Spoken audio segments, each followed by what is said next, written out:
उपनिषद जीवन के रहस्य के संबंध में इस पृथ्वी पर अनूठे शास्त्र हैं। कठोपनिषद उन सब उपनिषदों में भी अनूठा है। इसके पहले कि हम उपनिषद में प्रवेश करें, इस उपनिषद की अंतर भूमिका समझ लेनी चाहिए। पहली बात, इस जगत में जो व्यक्ति भी जीवन को जानना चाहता है,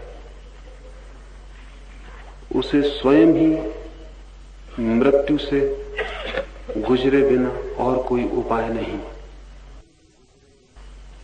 जीवन को जानना हो तो मरने की कला सीखनी पड़ती है।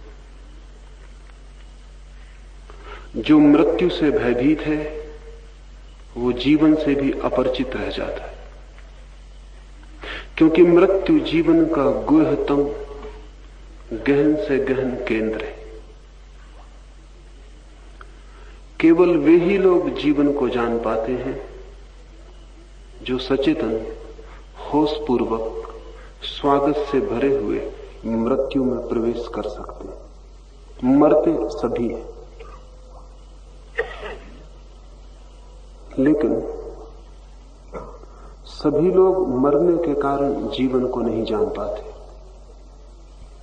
हम भी बहुत बार मरे और डर है कि अभी और बहुत बार मरेंगे, लेकिन मृत्यु होती है एक जबरदस्ती। हम मरना नहीं चाहते,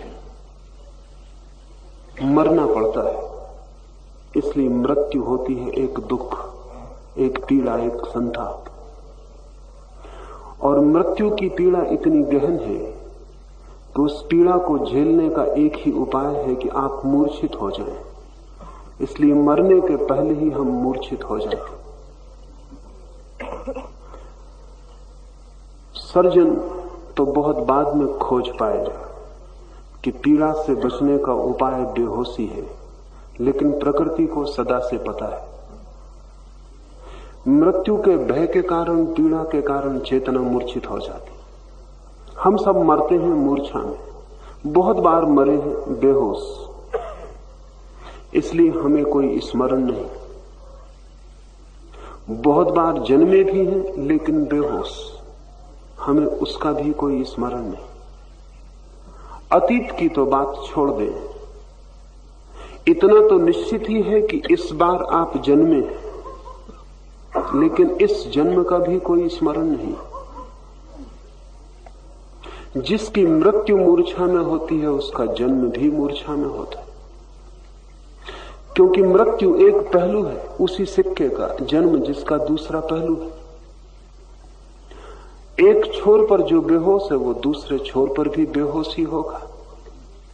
जो मरता है बेहोश वो जन्मता है बेहोश, इसलिए हमें जन्म का भी कोई स्मरण नहीं। सुना है आपने कि आप जन्मे, माता पिता कहते हैं, परिवार समाज कहता है, आप खुद जन्मे हैं, लेकिन आपको अपने जन्म की कोई स्मृति नहीं। मरते सभी हैं लेकिन बेहोश मरते हैं, इसलिए मृत्यु से जो सीखा जा सकता है उससे वंचित रह जाते। धर्म होशपूर्वक मरने की कला है। धर्म जानते हुए समझपूर्वक मृत्यु में प्रवेश करने का विज्ञान है।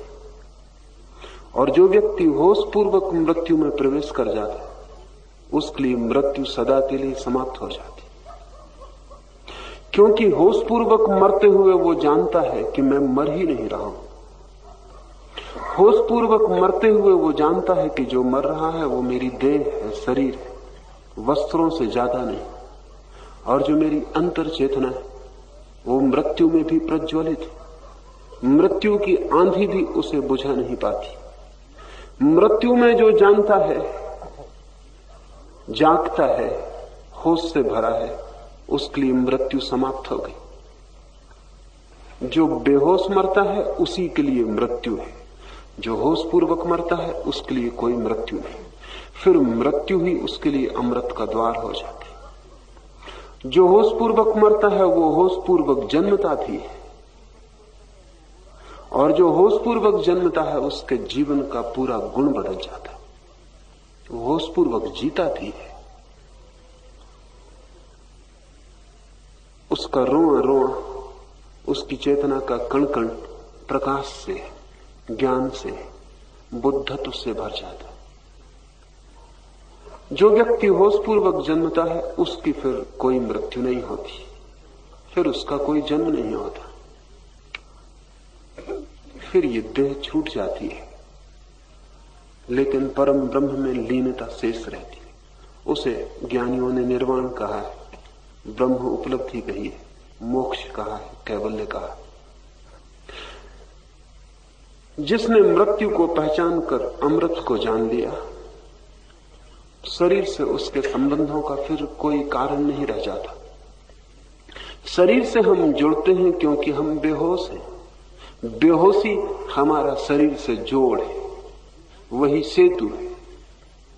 होश जोड़ टूट जाता है, शरीर अलग और हम अलग हो जाते। और जैसे ही इस अलगपन की स्मृति गहन होती है, वैसे ही फिर कोई मृत्यु नहीं, क्योंकि शरीर ही मरता है, शरीर ही जन्मता है। शरीर के भीतर जो छिपा है अशरीरी, वो न जन्मता है, वो न मरता है, वो स्वयं जीवन है। जीवन की मृत्यु कैसी? और जो मरता है उसका जीवन धोखे का था, उधार था। जो मरता है उसके जीवन का कोई अर्थ नहीं। ये बड़े मजे की बात है। मनुष्य दो का जोड़ है। एक है मरण धर्मा शरीर, वो मरा हुआ ही है, और एक है अमृत आत्मा, वो स्वयं जीवन है। आत्मा के जीवन की निकटता के कारण ही शरीर जीवित मालूम होता है। शरीर की जीवंतता उधार है, प्रतिफलन है। जैसे दर्पण के सामने आप खड़े हो और दर्पण में आप दिखाई पड़े, वो जो दर्पण में दिखाई पड़ रहा है वो उधार है, वो वास्तविक नहीं। आप हटे कि वो दर्पण से हट जाएगा, वो प्रतिबिंब है, सच्चाई नहीं। सच्चाई की खबर तो उससे मिलती है, सच्चाई का इशारा भी उससे मिल सकता है, लेकिन जो उसे ही सच्चाई समझ ले वो भटक जाएगा, उससे सत्य का संबंध सदा के लिए टूट जाएगा।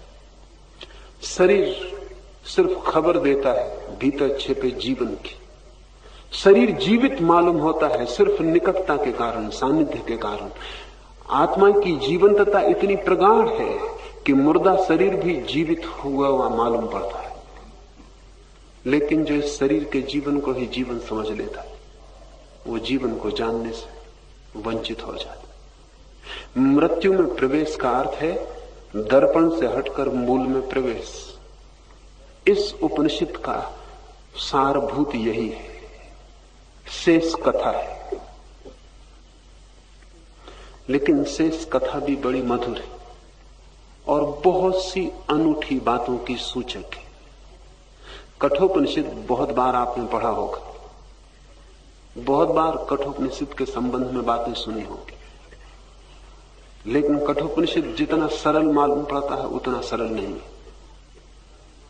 ध्यान रहे, जो बातें बहुत कठिन हैं उन्हें ऋषियों ने बहुत सरल ढंग से कहने की कोशिश की है, क्योंकि वे बातें ही इतनी कठिन हैं कि सरल ढंग से कहने पर भी समझ में ना आएंगी। अगर सीधी सीधी कह दी जाए तो आपसे उनका कोई संबंध, कोई संपर्क ही नहीं होगा। कठोपनिषद एक कथा है, एक कहानी है, लेकिन उस कहानी में वो सब है जो जीवन में छिपा है। हम इस कहानी की एक एक परत को उघाड़ना शुरू करेंगे। ओम इस सच्चिदानंद घन रूप परमात्मा के नाम का स्मरण करके उपनिषद का आरंभ करते हैं। परमात्मा के स्मरण से आरंभ।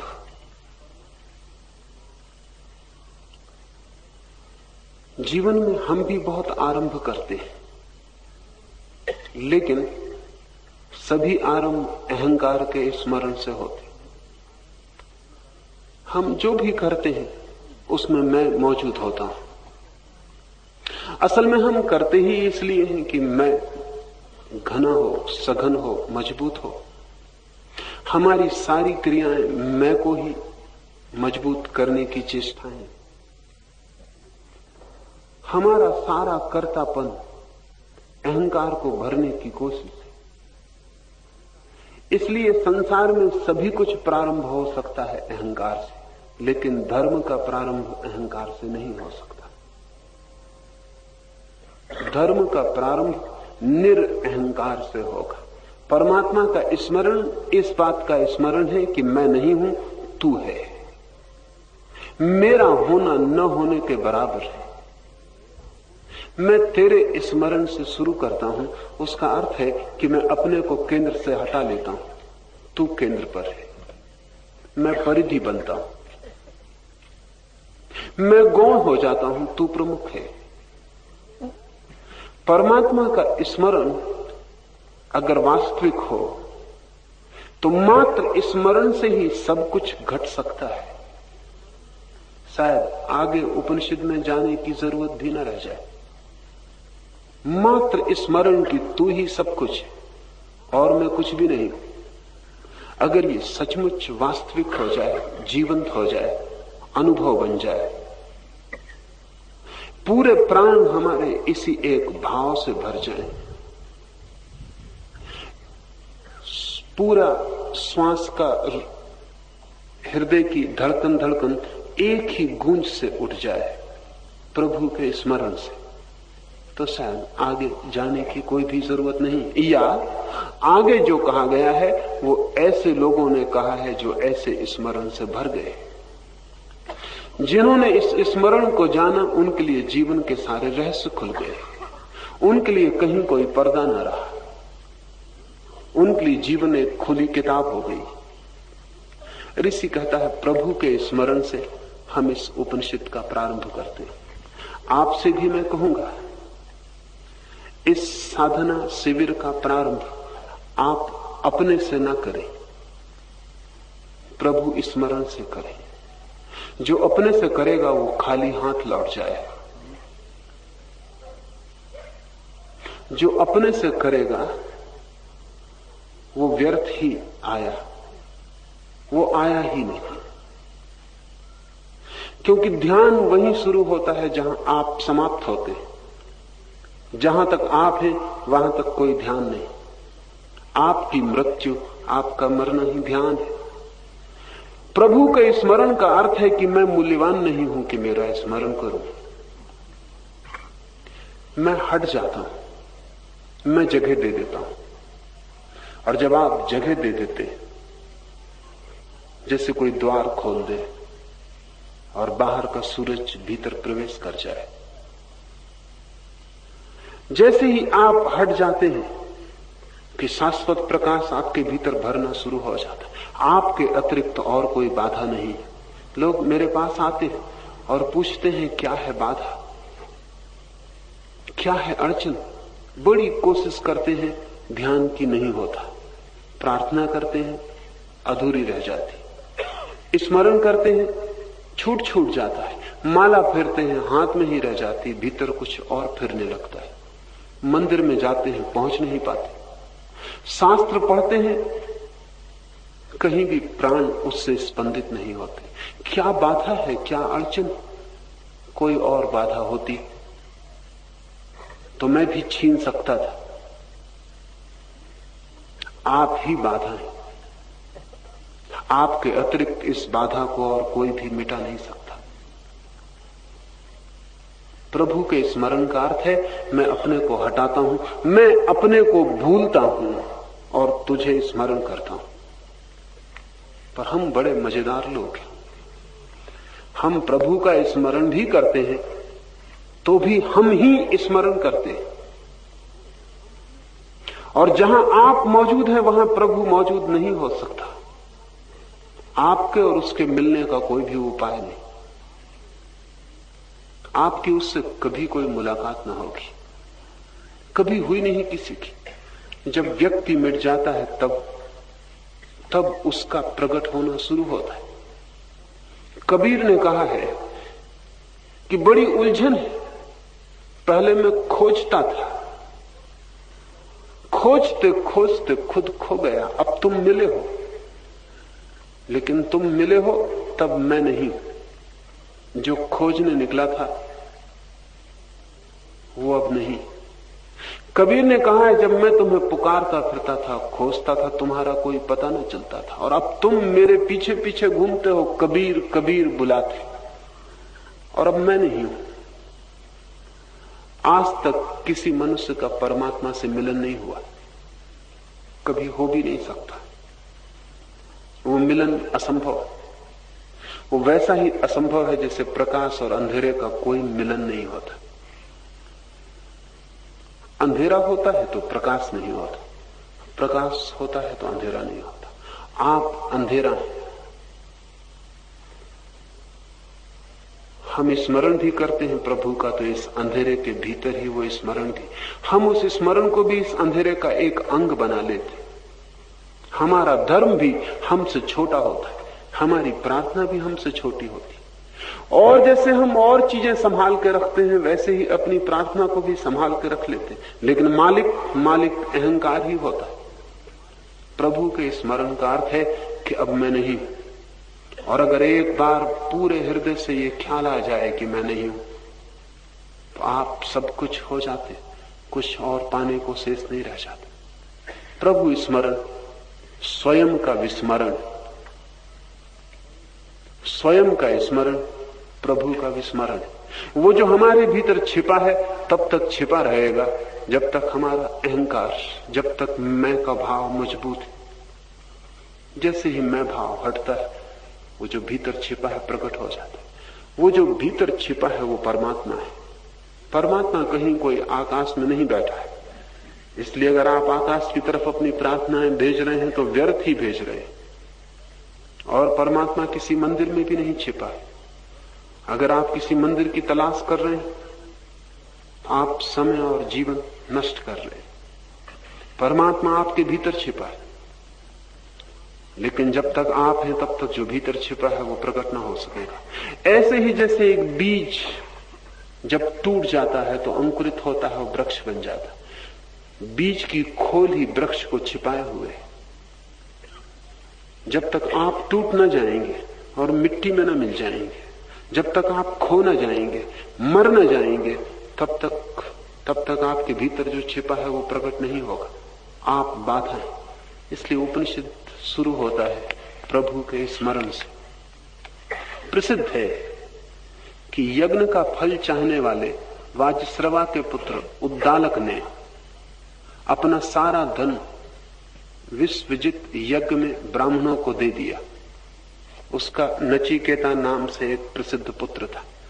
इस कहानी की एक परत उघाड़नी है।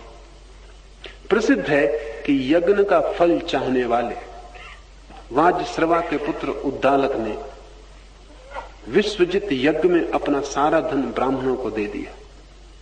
इस वचन में इतना कुछ छिपा है। पहली तो बात कि लोग धर्म के नाम पर भी विश्व को ही जीतने की आकांक्षा रखते। विश्वजित यज्ञ, सारी दुनिया को जीत लो, सारे संसार का मालिक हो जाओ। लोग छोड़ते भी हैं तो पाने के लिए, तो छोड़ना व्यर्थ हो जाता है। उस त्याग का दो कौड़ी भी मूल्य नहीं जो किसी भोग के लिए किया गया हो। उस त्याग का क्या अर्थ है जिसके पीछे पाने की कामना और वासना हो। सौदा हुआ, त्याग ना हुआ। आप भी छोड़ते हैं, ऐसे तो हर आदमी छोड़ता है। बाजार से कुछ खरीदना है तो आपको जेब खाली करनी पड़ती है, लेकिन उस खाली करने को आप त्याग नहीं कहते, आप उसे सौदा कहते हैं। जब आप कुछ पाना चाहते हैं तो आपको कुछ देना पड़ता है, लेकिन उस देने को त्याग कोई भी ना कहेगा। त्याग का अर्थ ही यह है कि जब कोई दे और पाना ना चाहे, जब दान तो हो लेकिन मांग ना हो, जब कोई सिर्फ दे और जिसकी लौटने के लिए कोई शर्तबंदी ना हो, जो ये ना कहे कि इसलिए देता हूं, जो ये ना कहे कि मैं ये पाने के लिए देता हूं, उसका देना ही दान है, अन्यथा दान धोखा है। आप अगर दान करते हैं कि स्वर्ग मिल जाए तो आप सिर्फ दुकान का विस्तार करते हैं, आप सिर्फ इन्वेस्टमेंट करते हैं, आप स्वर्ग को खरीदने की चेष्टा में लगे, और जो भी खरीदा जा सकता है वो नरक ही होगा, जो भी खरीदा जा सकता है वो संसार होगा। परमात्मा खरीदा नहीं जा सकता, इसलिए परमात्मा को पाने के लिए अगर आप कुछ देते हैं तो आप परमात्मा को न पा सकेंगे। आप सारा संसार भी दे दें, लेकिन अगर पाने की कामना भीतर है तो सारा संसार भीतर मौजूद है। वासना संसार है। बुद्ध ने कहा है वासना, तृष्णा, कामना संसार है। ये जो संसार दिखाई पड़ता है बाहर फैला हुआ, ये नहीं, ये तो ऐसे ही फैला रहेगा। आप नहीं थे तब भी था, आप नहीं होंगे तब भी होगा। ये तो तब भी फैला रहता है जब बुद्ध जैसा व्यक्ति अपनी सारी वासना से मुक्त हो जाता, तब भी ये संसार तो बना ही रहता। इस संसार से कोई सवाल नहीं, संसार से उस कामना का सवाल है जो इस संसार की तरफ आप अपने भीतर से फैलाते हैं। वो जो वासना के हाथ फैलते हैं, पंख फैलते हैं और सारे संसार को अपने कब्जे में ले लेना चाहते हैं। उपनिषद का ऋषि ये कह रहा है कि उद्दालक ने विश्वजित यज्ञ किया, सारे संसार का मैं विजेता हो जाऊं। संसार का जो विजेता होना चाहता उसका धर्म से क्या संबंध? वो सिकंदर की चाह है, नेपोलियन की चाह है, हिटलर की चाह है, सभी पागलों की इच्छा यही है। जीसस ने कहा है कि तुम सारा संसार भी पालो और अगर स्वयं को खो दो तो इस पाने से क्या होगा?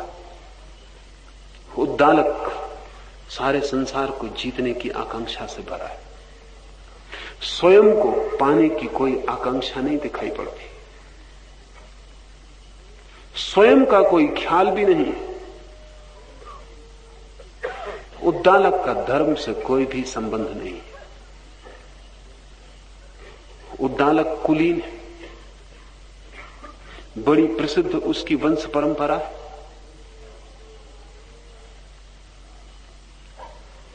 समझदार है, बुद्धिमान है, पंडित है, यज्ञ कर रहा है लेकिन संसार को जीतने के लिए। ज्ञानी नहीं है,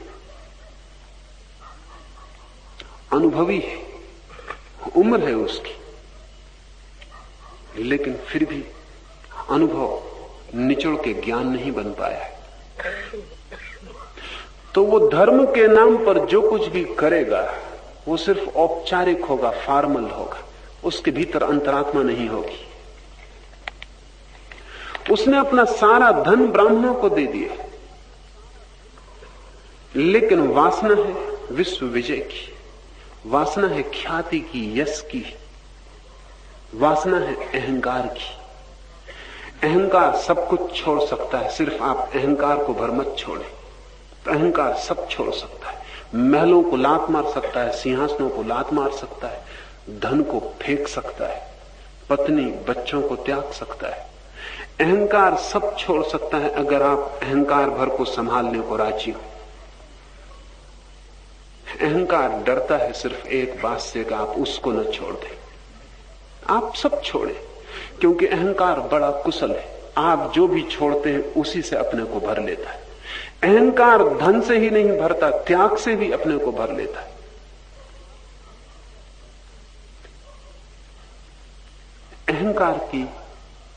अहंकार का गणित बहुत साफ है। इससे कोई फर्क नहीं पड़ता कि आप महल में रहते हैं कि झोंपड़े में। आप महल छोड़ के झोपड़े में रह सकते हैं और अहंकार अकड़ा हुआ रहेगा कि मैंने महलों को लात मार दी। क्या रखा है महलों? मेरे लिए कुछ भी नहीं। अहंकार नग्न खड़ा हो सकता कि मैंने वस्त्रों को लात मार दी। अहंकार किसी भी चीज से रस ले सकता है। तो दान तो किया है उद्दालक ने, दान में कोई कमी नहीं। इसलिए आप अपने छोटे मोटे दान से बहुत ज्यादा परेशान मत हो जाना। उद्दालक ने सब छोड़ दिया, सब दे दिया, सब दे दिया, फिर भी उसकी बुद्धि एक छोटे बच्चे के मुकाबले भी शुद्ध नहीं है। उसका ही बेटा नचिकेता, जो अभी कुछ भी नहीं जानता, ज्यादा शुद्ध है, ज्यादा निर्दोष, इनोसेंट है। उसे भी दिखाई पड़ जाता है कि ये बाप बड़ी गलती कर रहा है। इसे भी थोड़ा समझ ले। बहुत बार जो बाप को नहीं दिखाई पड़ता वो बेटे को दिखाई पड़ जाता, क्योंकि बाप की बुद्धि अक्सर धूल से भर जाती। समय, जीवन के कड़वे मीठे अनुभव बुद्धि को निखारते नहीं, कुंद कर जाते, जंग खा जाती है बुद्धि। तो आप ये मत सोचना कि उम्र बढ़ जाने से आप बुद्धिमान हो जाते, बूढ़े हो जाते, बुद्धिमान नहीं होते। सच तो यह है कि बच्चे के पास ज्यादा साफ सुथरी बुद्धि होती, बच्चे के पास ज्यादा निर्दोष आंख होती, वो चीजों को सीधा सीधा देख पाता है, उसके पास ईमानदार हृदय होता है। इसलिए नहीं कि उसने ईमानदारी साध ली, इसलिए कि अभी उसे बेईमानी का कोई पता नहीं। जल्दी ही वो भी बेईमान हो जाएगा, क्योंकि आप सब उसे सिखाने में लगे। माँ बाप हैं, परिवार है, समाज है, विश्वविद्यालय है, गुरु हैं, वो सब सिखाने में लगे। इसके पहले कि वो अपनी निर्दोषता को संभाल पाए, हम सारे विकार उसमें डाल देंगे। वो हमारे काम का तभी है जब विकार ग्रस्त हो जाए, जब बीमार हो जाए। हमारी सारी शिक्षा की व्यवस्थाएं उस निर्दोष बुद्धि को नष्ट करने का उपाय करती हैं, जिसको प्रत्येक व्यक्ति जन्म से लेकर पैदा होता है। एक कोरा हृदय जिस पे भी कोई दाग नहीं पड़े, लेकिन दाग पड़ेंगे। ये कोरा हृदय कोई उपलब्धि नहीं है, ये कोरा हृदय बहुत जल्दी गंदा हो जाएगा। इसे भी संसार में जाना पड़ेगा। इसके बाप के पास भी किसी दिन ऐसा ही कोरा हृदय था। इसलिए बचपन प्राकृतिक घटना है, उसमें कोई गौरव नहीं है। लेकिन कोई बूढ़ा होकर फिर जब बच्चे की आंख पा लेता है, तब गौरव की बात है। जब कोई बूढ़ा होकर भी हृदय को बूढ़ा नहीं होने देता और ताजा और निर्दोष रख लेता, तब गौरव की बात है। इसलिए जीसस ने कहा है कि मेरे प्रभु के राज्य में वे ही प्रवेश कर सकेंगे जो छोटे बच्चों की तरह, छोटे बच्चों की भांति। काश जीसस को नचिकेता का पता होता, तो जीसस ने नचिकेता का नाम जरूर लिया होता, क्योंकि पूरे इतिहास में नचिकेता जैसा शुद्ध हृदय खोजना मुश्किल है। सभी बच्चों के पास होता है, और आप ये मत सोचना कि आपके बच्चे के पास नहीं। उद्दालक को भी समझ में नहीं आया था, आपको भी समझ में नहीं आएगा। आप जरा अपने बेटे की, अपनी बेटी की बात गौर से सुनना। उद्दालक ने भी नहीं सुनी थी, आप भी नहीं सुनेंगे, क्योंकि आप समझते हैं कि बेटे ना समझ, आप समझदार हैं। उम्र को लोग समझदारी का पर्यायवाची समझ लेते हैं। काश हम बच्चों की बातें गौर से सुन सकें, काश हम अपनी बुद्धिमत्ता को एक तरफ हटा के उनकी बातें सुन सके, तो कठोपनिषद जैसे लाखों उपनिषद पैदा हो जाए। ये तो कोई ऋषि पकड़ पाया इस कथा को, उद्दालक नहीं समझ पाया। हुआ क्या, होता क्या है रोज? रोज यही होता है, आप अपने बचपन को खो दिए, आपने बेच दिया, आपने संसार की कुछ चीजें खरीद ली। उन्हें खरीदने में आपको अनिवार्य रूप से अपनी निर्दोषता बेचनी पड़ी। आपने कुछ तिजोरी बड़ी कर ली, कोई मकान बना लिया, कोई जमीन खरीद ली, आपने बचपन खो दिया। और जब कोई बच्चा आपसे कुछ कहता है तो एक तो आपको एक दूसरे की भाषा समझ में नहीं आती, क्योंकि बच्चा किसी और ही दुनिया से बोलता है। बच्चे के लिए कुछ और चीजें मूल्यवान है, आप किसी और दुनिया से बोलते हैं। आप दोनों के बीच बड़ा फासला है, आपने बचपन खो दिया है। आप दोनों के बीच एक खाई है, और जब बच्चा बोलता है तो आपकी समझ में नहीं आता, और जब आप बोलते हैं तो बच्चे की समझ में आने का कोई उपाय नहीं। अगर बच्चा तितलियों के पीछे भागता है तो आप समझते हैं पागल है, और आप जब रुपए गिनते हैं रोज रात को बैठ के दरवाजे बंद करके, तो बच्चे की समझ में नहीं आता कि इतनी खूबसूरत तितलियां दुनिया में है, और ये बूढ़े बाप को क्या हुआ कि रद्दी गंदे कागजों को गिनता है। ये कागज बच्चे फेंक देगा, फाड़ देगा, और बच्चा अगर आपका नोट फाड़ दे तो आपकी आत्मा फटती है, और आप सोच भी नहीं सकते कि बच्चे के लिए नोट में कोई भी मूल्य नहीं है। नोट में मूल्य होने के लिए आप जैसी विकृत बुद्धि चाहिए, तब उसमें मूल्य होता, क्योंकि वो मूल्य डाला हुआ है।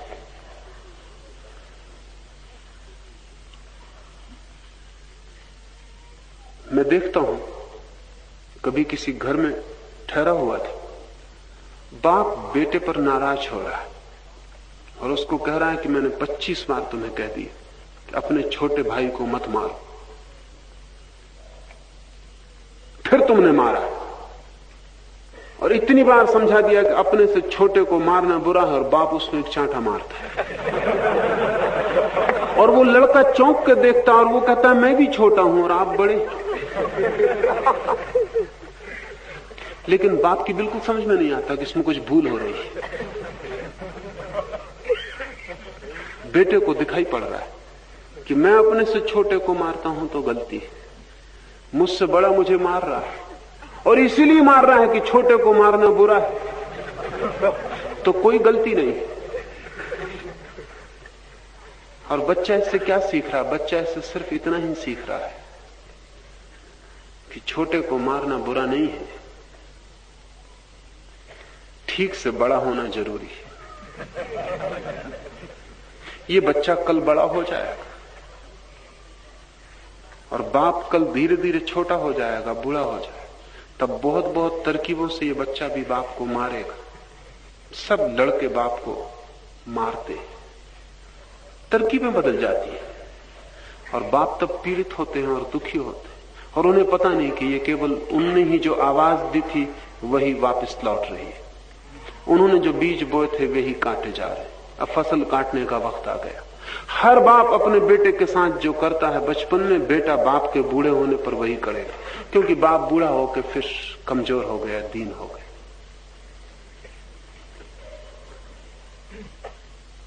बच्चों की भाषा कोई समझ ले तो संतों की भाषा समझनी बहुत आसान हो जाए। संत अक्सर बच्चों जैसे हो जाते, ठीक बच्चे नहीं हो जाते, बच्चों जैसे। जीवन का सारा अनुभव उनके साथ होता है। वे उस जगह से गुजर गए जहां कालिख लग सकती थी, और कालिख से बचा के अपने को गुजर गए। कबीर ने कहा है, ज्यों की त्यों धर दीनी चदरिया। वो जो चादर तुमने मुझे दी थी वो मैंने वैसी की वैसी रख दी है, बचा के, उसमें जरा भी दाग नहीं लगने दिए। इसका अर्थ है कि मैंने बचपन को वापस लौटा दिया तुम्हारे हाथों। वो परमात्मा से ही कह रहे हैं कि जैसा बच्चा तुमने मुझे भेजा था वैसा ही बच्चा मैं मर के वापस लौट रहा हूं। अगर कोई मरते वक्त भी बच्चे की तरह भोला और सरल हो तो उसके मोक्ष में कोई भी बाधा नहीं।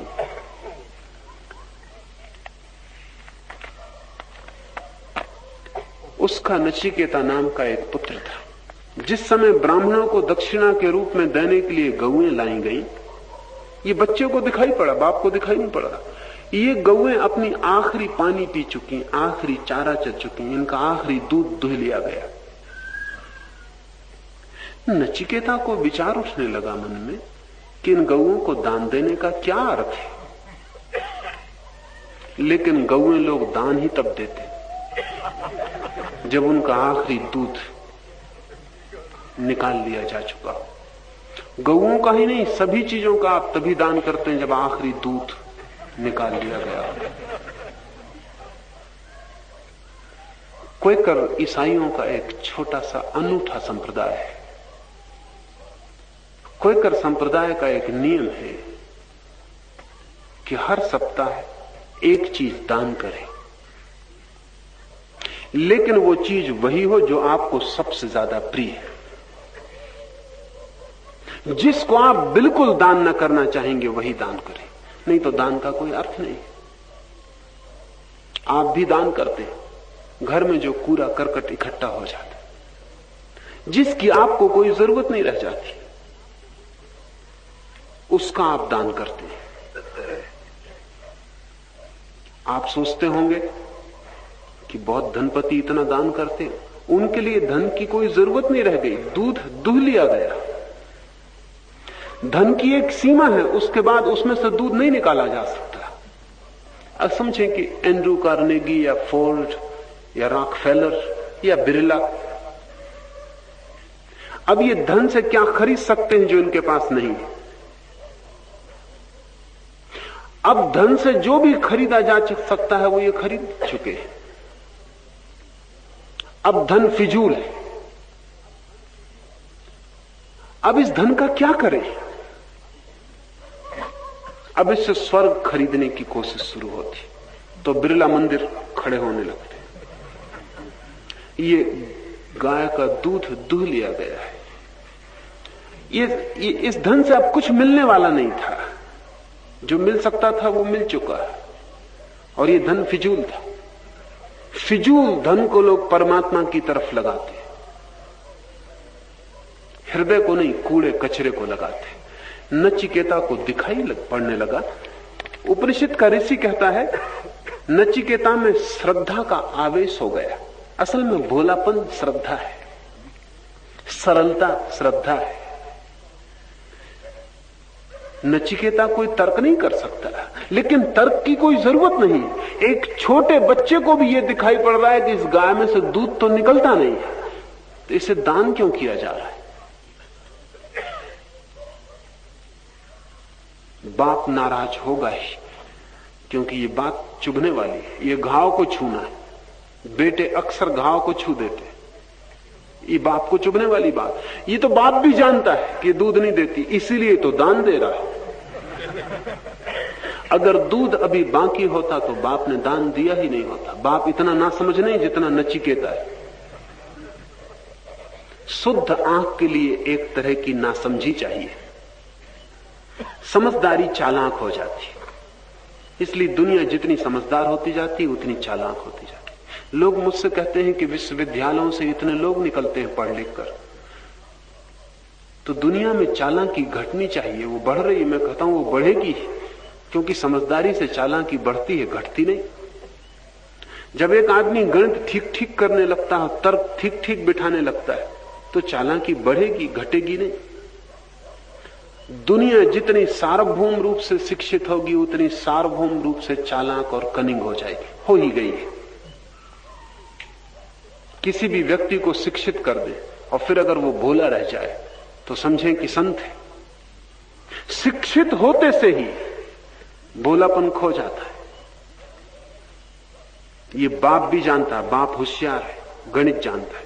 वो जानता है कि गाय को दान ही तब देना जब दूध समाप्त हो जाए। तो गाय के खोने से कुछ खोता भी नहीं और दान देने से कुछ मिलता है। दान दिया ये वो परमात्मा के सामने खड़े होकर कहेगा कि 1000 गौएं दान करके, लेकिन तुम एक छोटे बच्चे को धोखा नहीं दे पा रहे, तुम परमात्मा को धोखा दे पाओ। नचिकेते को लगा कि ये क्या हो रहा है। इन जराजीर्ण गायों को देखकर उसमें आस्तिकता का उदय हुआ, भोलेपन का उदय हुआ, सरलता का उदय हुआ, चालाकी का नहीं।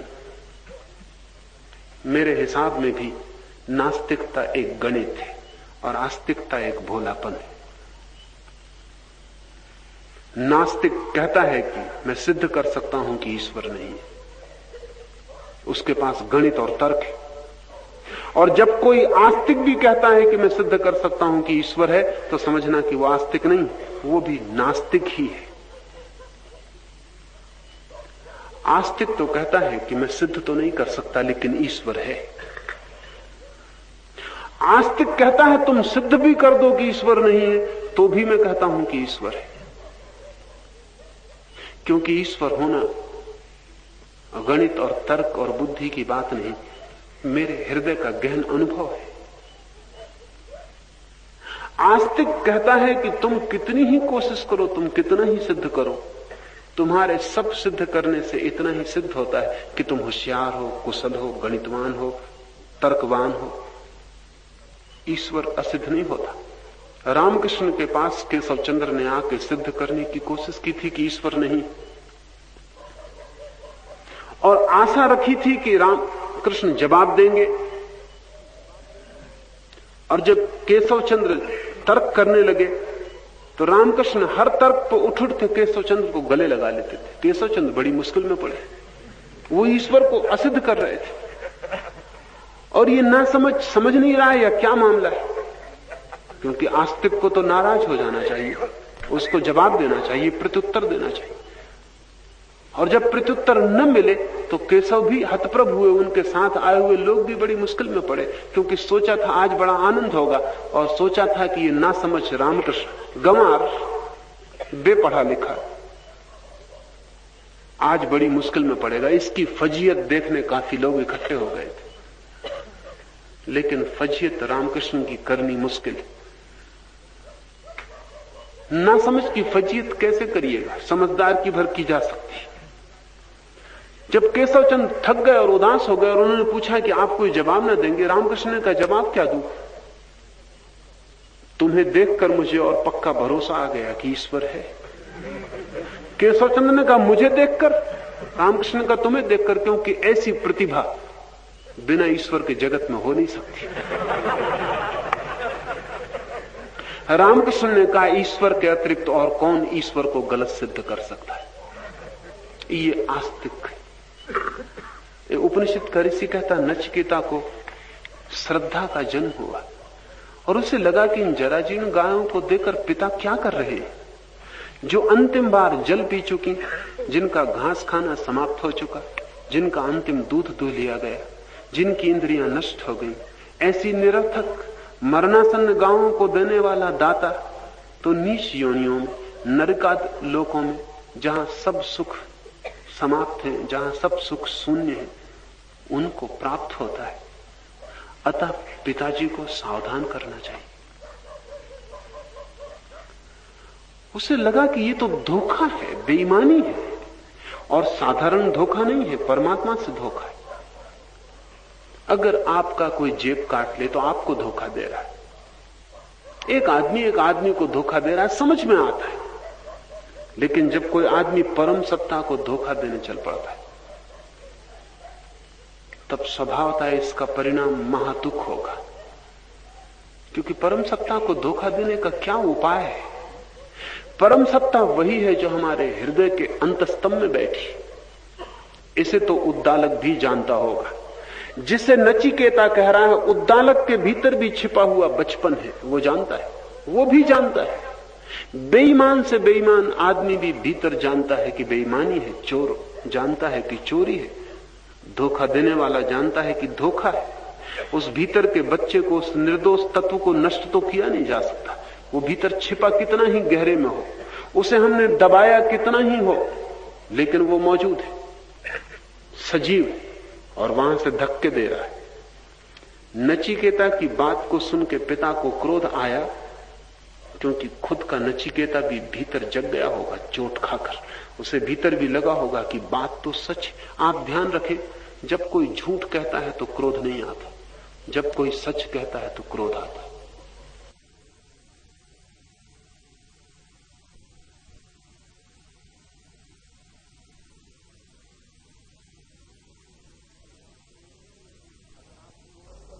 अगर आप चोर नहीं हो, कोई कहता आप चोर है, तो आप हंस सकते, क्रोध कारण नहीं।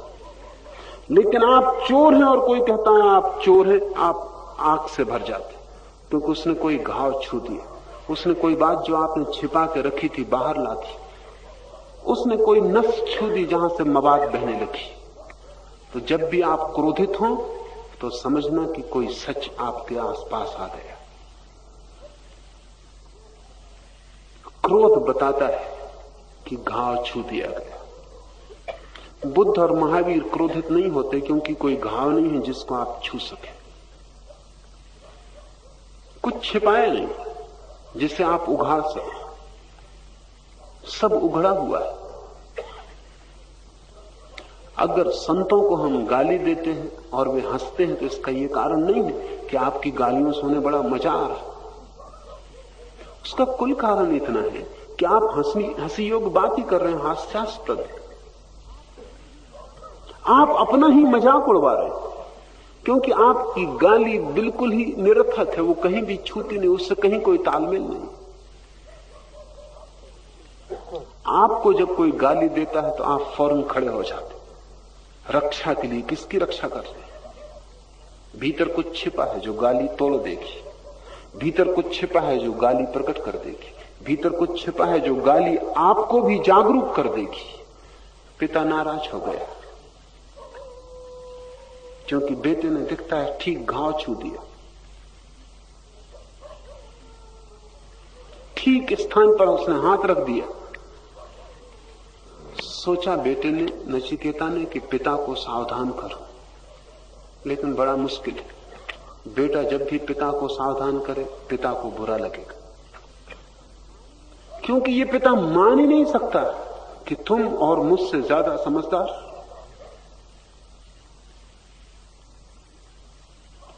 ये असंभव है। जीसस का पिता नहीं मान सकते कि जीसस समझदार है, न बुद्ध के पिता मानते हैं कि बुद्ध समझदार है। बुद्ध के पिता ने बुद्ध से कहा है बुद्ध हो जाने के बाद कि तू अपनी नासमझी छोड़, घर वापस आ, बहुत हो चुका, और मैं तेरा पिता हूं, मैं तुझे अभी भी माफ कर सकता हूं। मेरे भीतर पिता का हृदय, ये आवारागर्दी बंद कर। और मेरे कुल में कभी किसी ने भिक्षा नहीं मांगी, तू भिखारी हो के मेरी ही राजधानी में भीख मांग रहा है। मेरी नाक को मत डुबा, मेरी इज्जत को मत मिटा।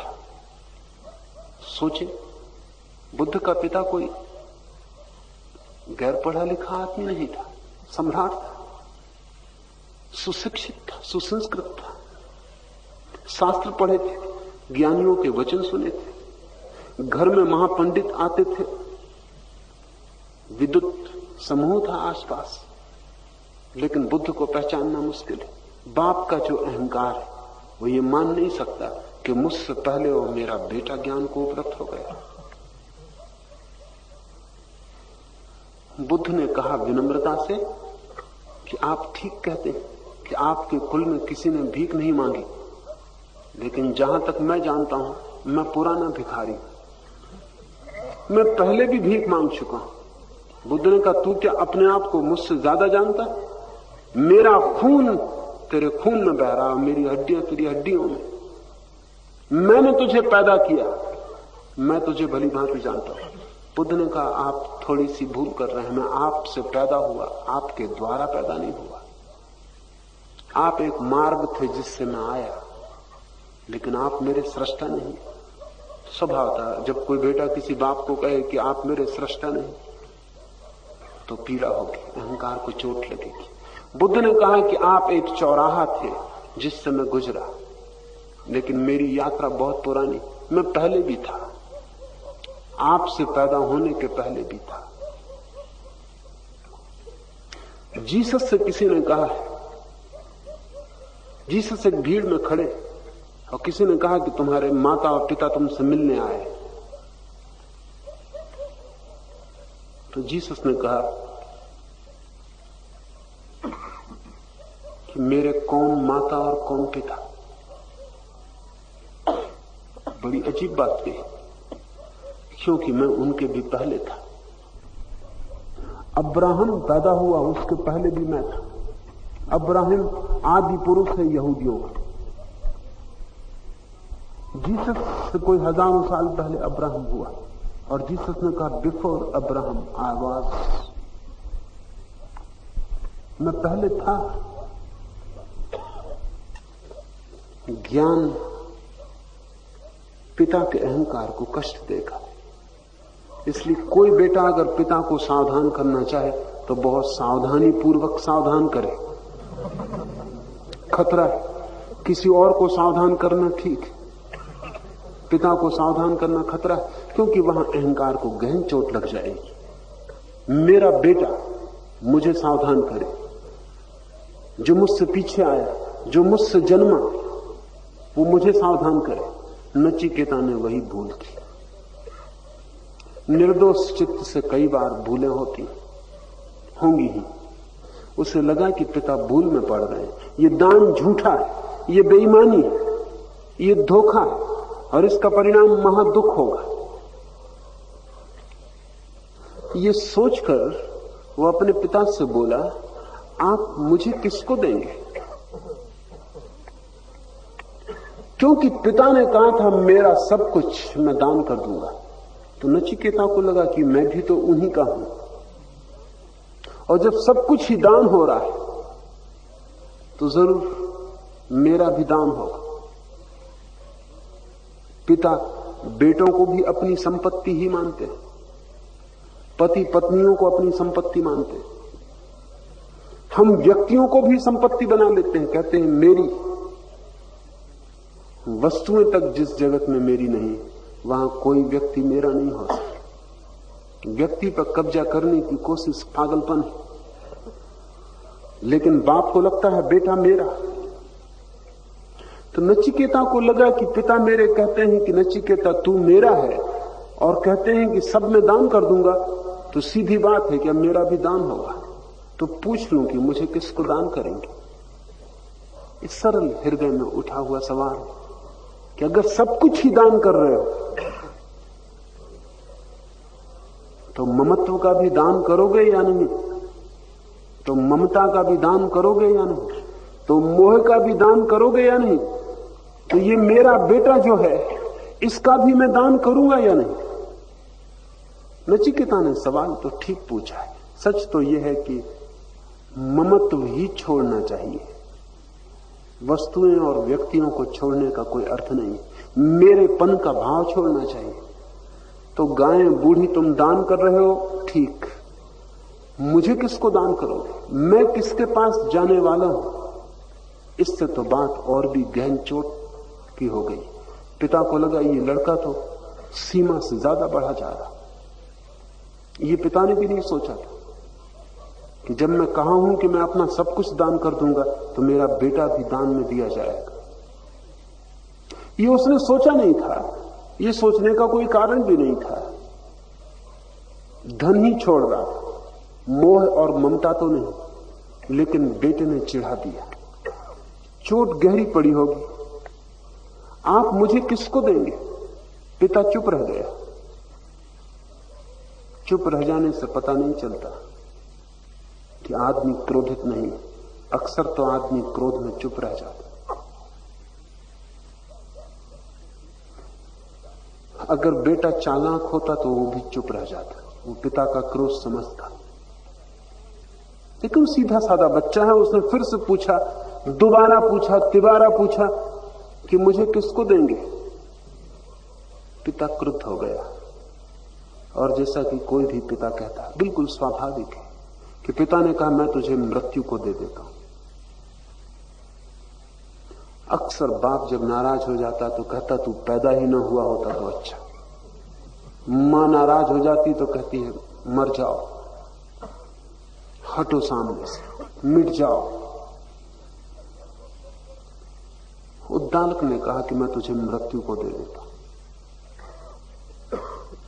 ये बड़ी स्वाभाविक बात है। जिसने जन्म दिया है वो अगर पूरी तरह क्रुद्ध हो जाए तो मृत्यु दे सकता है। असल में बाप अगर नाराज हो तो बेटे को मार डालना चाहेगा। जिसको मैंने बनाया उसको मैं मिटा दूंगा। इसके पीछे बड़ा मनोविज्ञान छिपा है।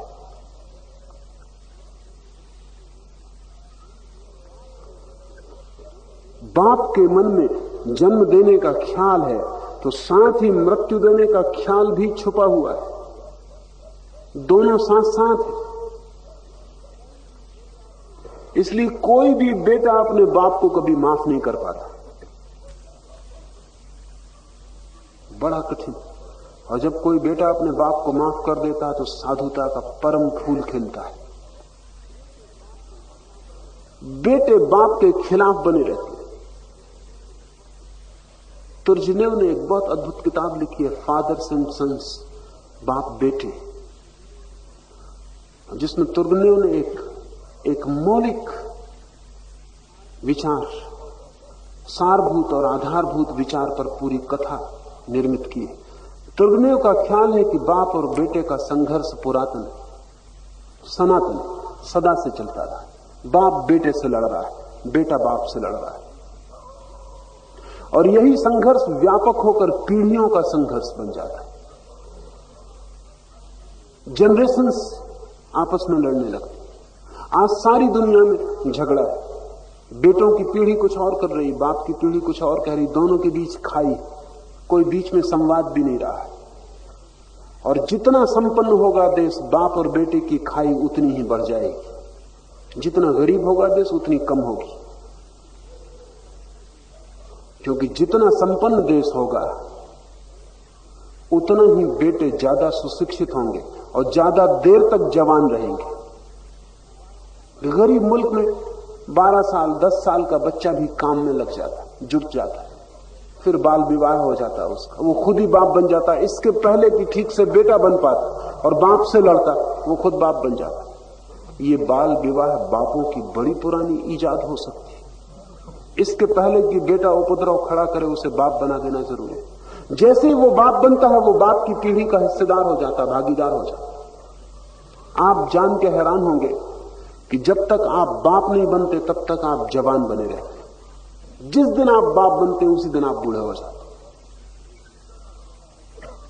एक बड़ा गहरा रूपांतरण मन में हो जाता। जब तक एक आदमी की शादी नहीं होती, उसका बच्चा नहीं होता, तब तक उसके ढंग और होते। तब तक वो एक खानाबदोश हो सकता है। तब तक वो फिक्र नहीं करता सुरक्षा की। तब तक धन को लात मार सकता है। तब तक समाज से लड़ सकता है। तब तक बगावती हो सकता है, विद्रोही हो सकता है। शादी होते ही जैसे खूंटी से कहीं बंध जाता, घर चारों तरफ से घेर लेता। लेकिन बेटा होते ही वो बूढ़ा हो जाता। वो खुद बाप की तरह सोचने लगता है। उसे अपने बाप की बात तब ठीक मालूम पड़ने लगती है। बड़े मजे की बात, जब तक आप बाप नहीं हो जाते तब तक आपको अपने बाप की बात ठीक नहीं मालूम पड़ेगी। तब तक लगेगा कि बूढ़ा सनक गया है, इसका दिमाग खराब है। किस पुराने जमाने की पिटी पिटाई बातें कर रहे हो। आप भी बाप होते ठीक वे ही पिटी पिटाई बातें पुराने जमाने की शुरू कर लो। अमेरिका में नए जवान लड़के हिप्पी हैं, बड़ी तादाद में, लेकिन जैसे वो शादी कर लेते और उनको एक बच्चा हुआ कि हिप्पी विदा हो जाते, वापस समाज में वो भी लौट आते। उनको अपने बाप की बातें ठीक मालूम होने लगती हैं कि पिता ठीक कहते थे।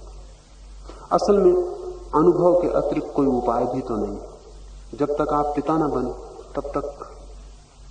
तब तक पिता की बात का आपको ख्याल नहीं हो सकता। ये जो बच्चों के, जवानों के और बूढ़ों के बीच एक संघर्ष सतत, उस संघर्ष का कारण वही है कि बाप ने जन्म दिया है, वो पूरा मालिक होना चाहता है। वो जरा सी भी बगावत पसंद नहीं करेगा। वो चाहता है बेटा उसकी प्रति छवि हो, उसकी प्रतिध्वनि हो, उसकी आवाज हो। वो कहे रात तो रात, वो कहे दिन तो दिन। लेकिन मुश्किल, क्योंकि बेटे का अपना अहंकार है। वो जैसे जैसे बड़ा हो रहा है उसका अपना अहंकार मजबूत हो रहा है, और बेटा स्वतंत्र होना चाहता है और कई मौकों पर तो दिन भी हो और बाप अगर कहे कि दिन है तो बेटा कहेगा रात है, क्योंकि सिवाय बाप से बगावत किए उसका अपने अहंकार के खड़े होने का कोई उपाय नहीं। बाप से लड़के ही अहंकार निर्मित होता है। जैसे जैसे बेटा बाप से लड़ता है वैसे वैसे बाप दबाने की कोशिश करता है, और बाप के मन में, क्योंकि उसने जन्म दिया है, छिपा रहता है कि वो चाहे तो मृत्यु भी दे सकता है। नचिकेता के पिता ने कहा कि मैं तुझे मृत्यु को दे दूंगा। नचिकेता ने सही मान लिया। बेटे इतनी छोटी उम्र में तर्क नहीं कर सकते, आस्था तर्क नहीं करती, निर्दोषता तर्क नहीं करती। उसने मान लिया कि निश्चित ही मैं मृत्यु को दे दिया जाऊंगा। उसने स्वीकार कर लिया। यह स्वीकृति का भाव बड़ा क्रांतिकारी है, और ये कोई छोटी स्वीकृति ना थी। उसने ये ना पूछा कि क्यों देंगे मृत्यु को, उसने ये ना कहा कि क्या आप विक्षिप्त हो गए कि मुझे मृत्यु को देंगे, कि मैंने ऐसा क्या बुरा किया है कि आप मुझे मृत्यु को देंगे। न उसने कोई तर्क किया, न उसने ये माना कि मृत्यु को दिए जाने में कुछ बुरा है। उसने सोचा कि पिता मृत्यु को देते तो ठीक ही देते होंगे, पिता मृत्यु को देते हैं तो मृत्यु के देवता को जरूर मेरी कोई जरूरत होगी। उसने इसे स्वीकार कर लिया। ये स्वीकृति ही इस पूरे शास्त्र का आधार है। जो व्यक्ति मृत्यु को भी स्वीकार कर ले वो मृत्यु के पार आ जाएगा अमृत होकर।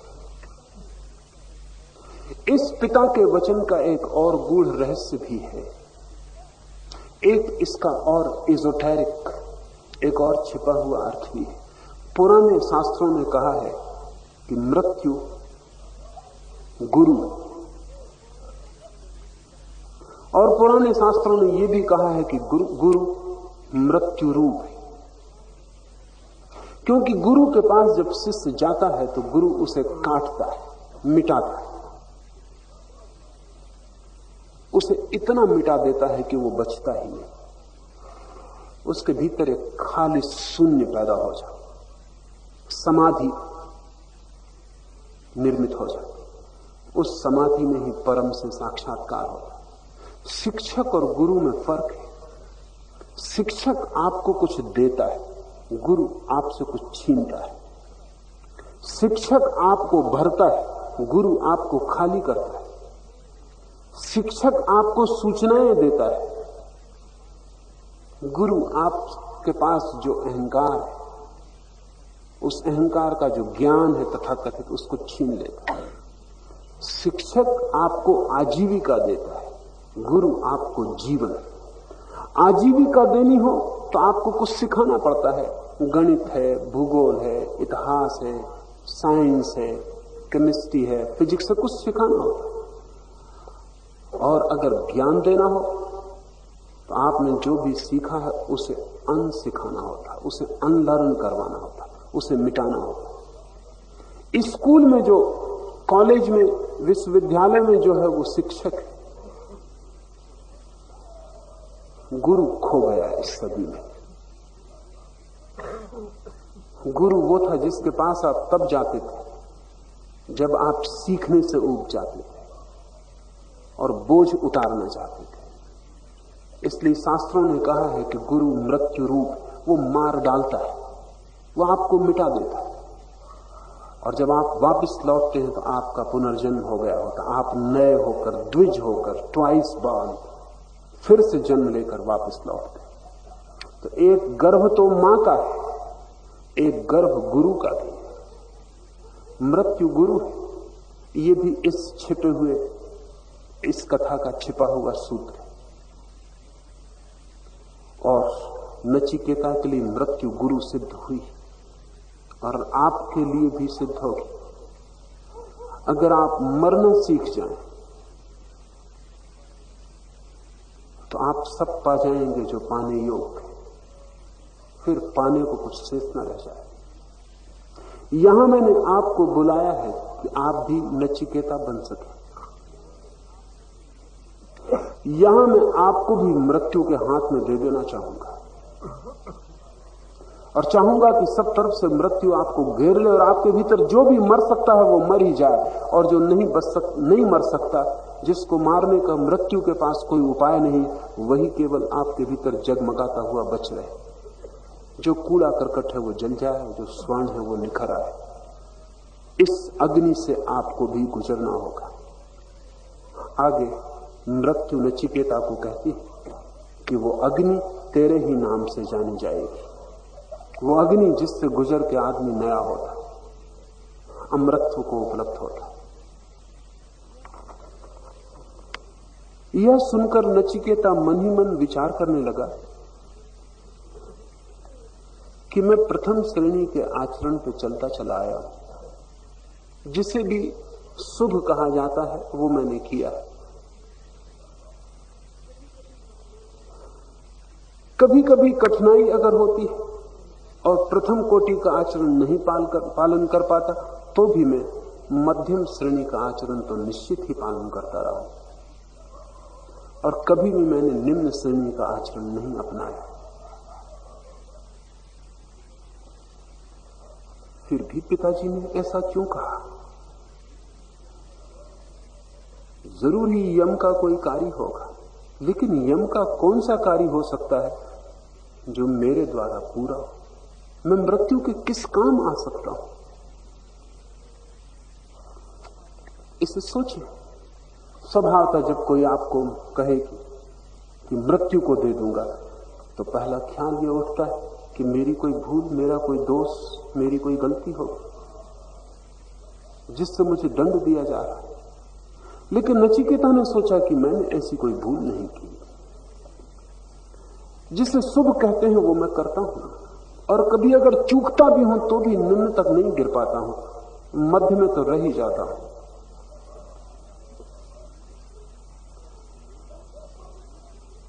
तब मेरे दोष का तो कोई कारण नहीं। तब एक ही बात हो सकती है कि मृत्यु को कोई काम हो जो मेरे द्वारा पूरा हो सके। निश्चित ही पिताजी इसीलिए मुझे मृत्यु को देते होंगे।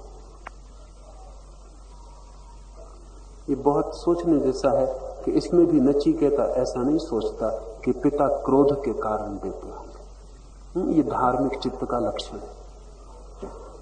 अपना दोष सोचता है कि शायद मेरी कोई भूल हो, वो भूल नहीं पाता, तो सोचता है कि यम को कोई काम होगा जो मुझसे पूरा हो सके, लेकिन उसकी समझ में नहीं आता कि यम का क्या कार्य हो सकता है जो मैं कर सकूंगा। लेकिन भूल के भी उसे ये ख्याल नहीं आता कि पिता क्रुद्ध, पिता नाराज है, पिता दोषी है, ऐसा उसे ख्याल नहीं आता। जब कोई व्यक्ति अपने दोष देखता है तो जीवन में धर्म का प्रारंभ होता है। हम सारे लोग सदा दूसरे का दोष देखने में संलग्न होते हैं। अगर कोई गाली दे आपको, तो गाली देने वाले ने ही कुछ उपद्रव किया है। आप गाली के योग्य हो सकते हैं, ये तो सोचने में भी नहीं आता। कि गाली बिल्कुल मौजूद हो सकती, आपको बिल्कुल लगती है, बिल्कुल आपके लायक थी, ये तो ख्याल में भी नहीं आता। या गाली का कोई प्रयोजन हो सकता है जो देने वाले ने इसलिए दी है कि कुछ कार्य पूरा हो, वो भी ख्याल में नहीं आता। ख्याल आता है कि यह आदमी दुष्ट, यह आदमी शैतान। धार्मिक और अधार्मिक चित्त का यही भेद है। नचिकेता ऋषि कहता है सोचने लगा, लेकिन उसे ये ख्याल नहीं आया जरा भी। मजा ये है, और पिता क्रोध के कारण ही ऐसा कहा था। तो ये सवाल नहीं है कि दूसरे ने गाली दी है तो उसने अपने पागलपन के कारण न दी हो, ये सवाल नहीं है। उसने भला विक्षिप्तता के कारण दी हो, उसके भीतर आग जल रही हो, वो शैतान हो, ये सवाल नहीं है। सवाल ये है कि आप कैसा सोचते हैं। अगर आप सोचते हैं कि मेरी ही किसी भूल के कारण दी, तो आप अपने जीवन को बदलने में लग जाएंगे। और अगर आप सोचते हैं उसका ही कसूर है, तो आप अपने तक तो ध्यान भी नहीं देंगे। और अगर जिंदगी में यह हमारा ढंग हो जाए सोचने का, जैसा कि हम दूसरे में दिखाई पड़ता है, तो फिर जिंदगी अपरिवर्तित रह जाती, फिर कोई रूपांतरण, फिर कोई क्रांति कैसे हो सकती है? दूसरे सही है या गलत ये सवाल नहीं है, लेकिन मेरा ध्यान मुझ पर ही लगा रहे तो मैं धीरे धीरे अपने को बदल लूंगा और मेरे भीतर एक नए जीवन का सूत्रपात हो सकता है। उसने अपने पिता से कहा, आपके पूर्वज जिस प्रकार का सदा आचरण करते आए हैं उस पर विचार कीजिए, और वर्तमान में भी दूसरे श्रेष्ठ लोग जैसा आचरण कर रहे हैं उस पर भी दृष्टिपात कीजिए। फिर आप अपने कर्तव्य का निश्चय। मनुष्य अनाज की तरह पकता है, अर्थात जराजीर्ण होकर मर जाता है तथा अनाज की भांति ही फिर उत्पन्न होता है। छोटे बच्चे की ये उपमा सोचने जैसी है। असल में जितनी कौमें अभी भी निर्दोष बच्चों की तरह जी रही, जंगलों में आदिवासी, उनके सोचने का ढंग और चिंतना यही है। इसलिए नचिकेता की ये बात सुन के आप ऐसा मत समझना कि छोटा सा बच्चा इतनी बुद्धिमानी की बात कैसे कर रहा है, कि जैसे अनाज पकता है और गिर जाता है, फिर अंकुरित होता है, फिर पकता है और फिर गिर जाता है, ऐसा ही जन्म और जीवन का आवर्तन। ये तो बड़े ज्ञान की सकता है। आप समझे, जो कौमें भी अभी भी आदिम हैं, जो अभी भी बहुत पुराने ढंग से जी रही हैं, प्रकृति के निकट हैं, और जिन्होंने वैज्ञानिक सभ्यता का कोई निर्माण नहीं किया है, उनके सोचने का यही ढंग है। जीवन को अगर हम देखें तो वो वर्तुलाकार है। सुबह सूरज उगता है, सांझ डूब जाता है, फिर सुबह उगता है, फिर सांझ डूब जाता है, एक वर्तुल निर्मित होता है, एक सर्किल बनता है। गर्मी आती है, वर्षा आती है, शीत आती है, फिर गर्मी आ जाती है, फिर वर्षा आती है, फिर शीत आ जाती है, एक वर्तुल निर्मित होता है। मौसम गोलाकार घूमते चले जाते हैं। फसल उगती है, बीज पकते हैं, फिर बीज गिरते हैं, फिर अंकुर होते हैं, फिर फसल पकती है, फिर बीज गिरते हैं, एक वर्तुल है। तो सभी भोले मन से सोचने वाले समाजों में मनुष्य को भी कुछ अपवाद नहीं माना, और उन्होंने कहा जैसे बीज गिरता है, पकता है, फिर गिरता है, फिर पकता है, ऐसा ही जन्म और मृत्यु है।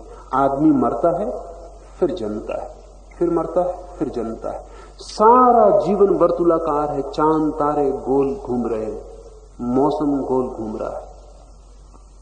मनुष्य का जीवन भी ऐसा ही वर्तुलाकार है। छोटे बच्चे इस उपमा को समझ सकते हैं कि जब सभी चीजें वर्तुलाकार हैं तो मनुष्य रेखाबद्ध नहीं हो सकता, मनुष्य भी वर्तुलाकार ही होगा। पश्चिम और पूरब के विचार में बड़ा फर्क है इस संबंध। पश्चिम सोचता है जीवन रेखाबद्ध है, एक सीधी रेखा में चला जा रहा, जैसी रेल की पटरियां जाती। पूरब सोचता है कि ऐसा नहीं है, जीवन की सारी गति वर्तुल में। बचपन, जवानी, बुढ़ापा, फिर बचपन, वही जहां से प्रारंभ होता है वही अंत होता है, फिर प्रारंभ, फिर अंत। इसलिए हमने जीवन मरण के वर्तुल का ख्याल किया है। संसार का अर्थ है व्हील, एक घूमता हुआ चाक। वो जो भारत के राष्ट्रीय पताका पर जो हमने चक्र निर्मित किया है, वो चक्र बहुत पुराना है। वो अशोक ने अपने स्तंभों में खुदवाया था, और खुदवाया था बुद्ध विचार के अनुसार, क्योंकि बुद्ध कहते हैं जीवन में एक चक्र की भांति घूमता है। तो वो छोटा बच्चा कहने लगा कि इसमें कोई चिंता की बात नहीं है कि मुझे आप मृत्यु को दे दें, क्योंकि आदमी मरता है फिर जन्मता है, कोई मृत्यु अंतिम नहीं है, फिर जन्म होगा। ये बात महत्वपूर्ण नहीं है कि आप मुझे मृत्यु को दे दें, लेकिन इतना ही मैं निवेदन करता हूं कि आप थोड़ा सोच के कहें। कहीं ऐसा तो नहीं कि आप क्रोध में कह रहे हो। ये थोड़ा समझने जैसा है। यहां वो ये नहीं कह रहा है कि मुझे मृत्यु को मत दे या मृत्यु को देना बुरा है। यहां वो ये कह रहा है कि अगर आप क्रोध में दे रहे हैं तो आप अकारण ही उस क्रोध के कारण दुख पाएंगे। आप मुझे मृत्यु को दे दें, क्योंकि कोई मरता नहीं, सब चीजें वापस लौट आती हैं अपने मूल स्रोत पर। गंगोत्री से गंगा बहती है, गिरती है सागर में, फिर भाप बन के आकाश में उठती, फिर बदलियां गंगोत्री पर बरसती, फिर गंगा बहने लगती। तो फसल की तरह वापस लौट आऊंगा। मृत्यु को देने में कोई हर्जा नहीं है, लेकिन आप किसी भीतरी पीड़ा, क्रोध, दुख, संताप के कारण तो ऐसा नहीं कह रहे। इसे थोड़ा विचार करें, ध्यान रहे। अगर आप क्षण भर भी विचार करें तो क्रोध विलीन हो जाता है।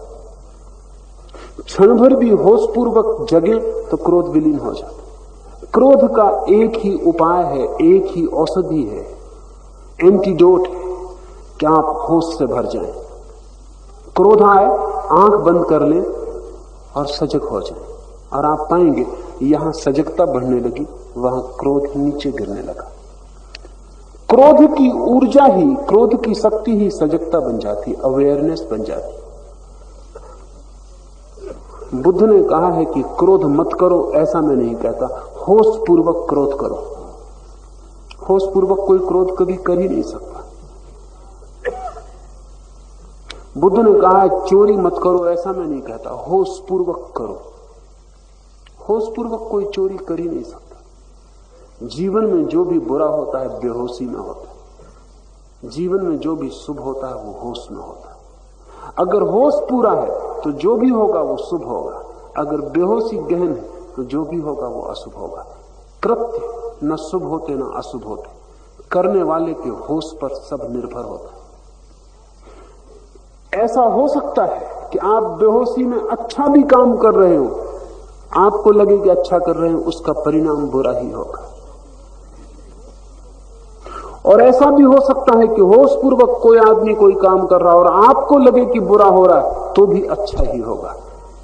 अंतिम निर्णायक बात है कि भीतर कितना गहन होश है, कितना जागा हुआ है आदमी, सोया हुआ नहीं। सोना पाप है और जागना पुण्य। वो नचिकेता अपने पिता को कहने लगा, आप जो भी करें थोड़ा सोचें, थोड़ा विवेक से भर जाएं। इस अनित्य जीवन के लिए मनुष्य को कभी कर्तव्य का त्याग करके मिथ्या आचरण नहीं करना चाहिए।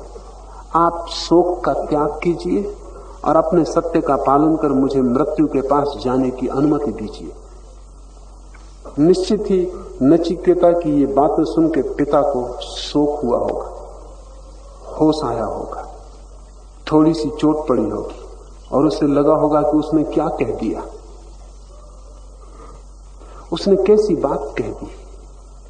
बाप अपने बेटे से कह भी दे कि जाओ मर जाओ तो ऐसा कोई मतलब नहीं होता। क्षण भर बाद सोचता है ये मैंने क्या कह दिया। क्षण भर बाद मोह वापस लौट आया होगा। और इस बेटे ने जो बातें कही हैं वो इतनी कीमती हैं, सारे जीवन का सार निचोड़ उनमें है कि बाप को भी लगा होगा, बाप को भी लगा होगा। बाप को लगना बहुत मुश्किल है, उसको भी लगा होगा कि बेटा कह तो ठीक ही रहा है, और उसे शोक हुआ होगा। नचिकेता ने उसकी आंखों में, उसके चेहरे पर उदासी देखी होगी, तो वो ये कह रहा है कि आप शोक का त्याग करें और जो वचन आपने दे दिया कि मैं मृत्यु को दूंगा उसे आप पूरा करें। जो कह दिया उसे पूरा करें, अब उसे असत्य ना होने दें। पुत्र के वचन सुनकर उद्दालक को दुख हुआ, लेकिन अब कोई उपाय न था, और नचिकेता की सत्य परायणता देखकर उसे यमराज के पास भेज दिया। नचिकेता को यम सदन पहुंचने पर पता लगा कि यमराज कहीं बाहर है। अतएव नचिकेता 3 दिनों तक अन्न जल ग्रहण किए बिना यमराज की प्रतीक्षा करता रहा। कोई उपाय न था, वचन दे दिया गया था, और नचिकेता जोर डाल रहा है कि अब आप शोक ना करें, जो हो गया हो गया, और जो किया जा चुका उसे अनकिया नहीं किया जा सकता। अब वचन दे दिया है, अब मुझे भेज दें। तो मृत्यु के पास भेज दिया। ये कथा है, ये प्रतीक है। यहां कहीं कोई यमराज बैठे हुए नहीं है जिनके पास आपको भेजा जा सके।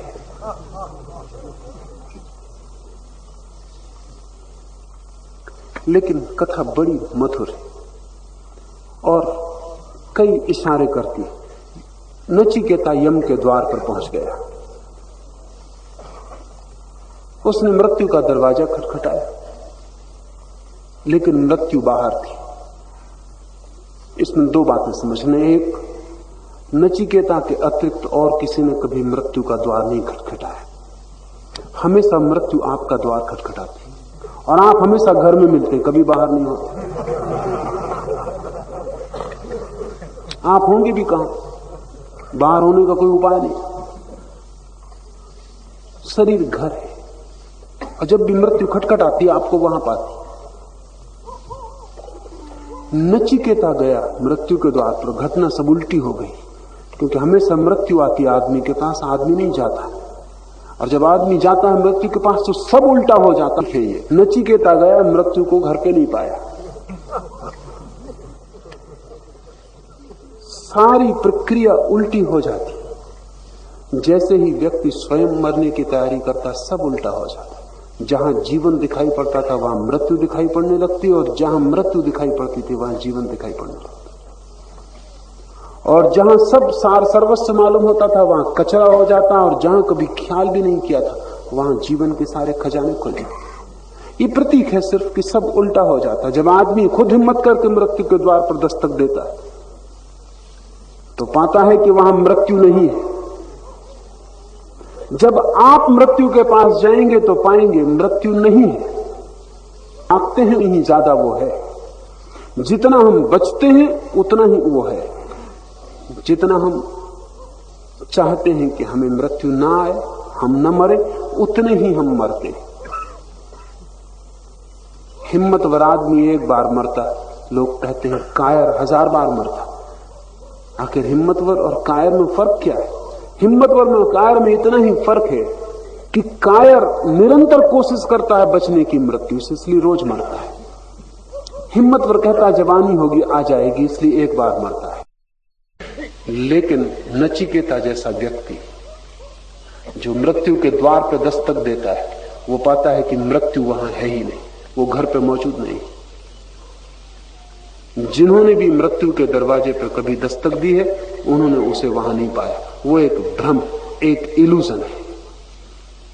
भ्रम की एक खूबी है, आप दूर हटें तो वो बढ़ता है, आप पास जाएं तो कमता है। एक रस्सी पड़ी, अंधेरे में पड़ी, और आप रास्ते से गुजरे और सांप का भ्रम पैदा हो गया, भागे, पसीना आने लगा।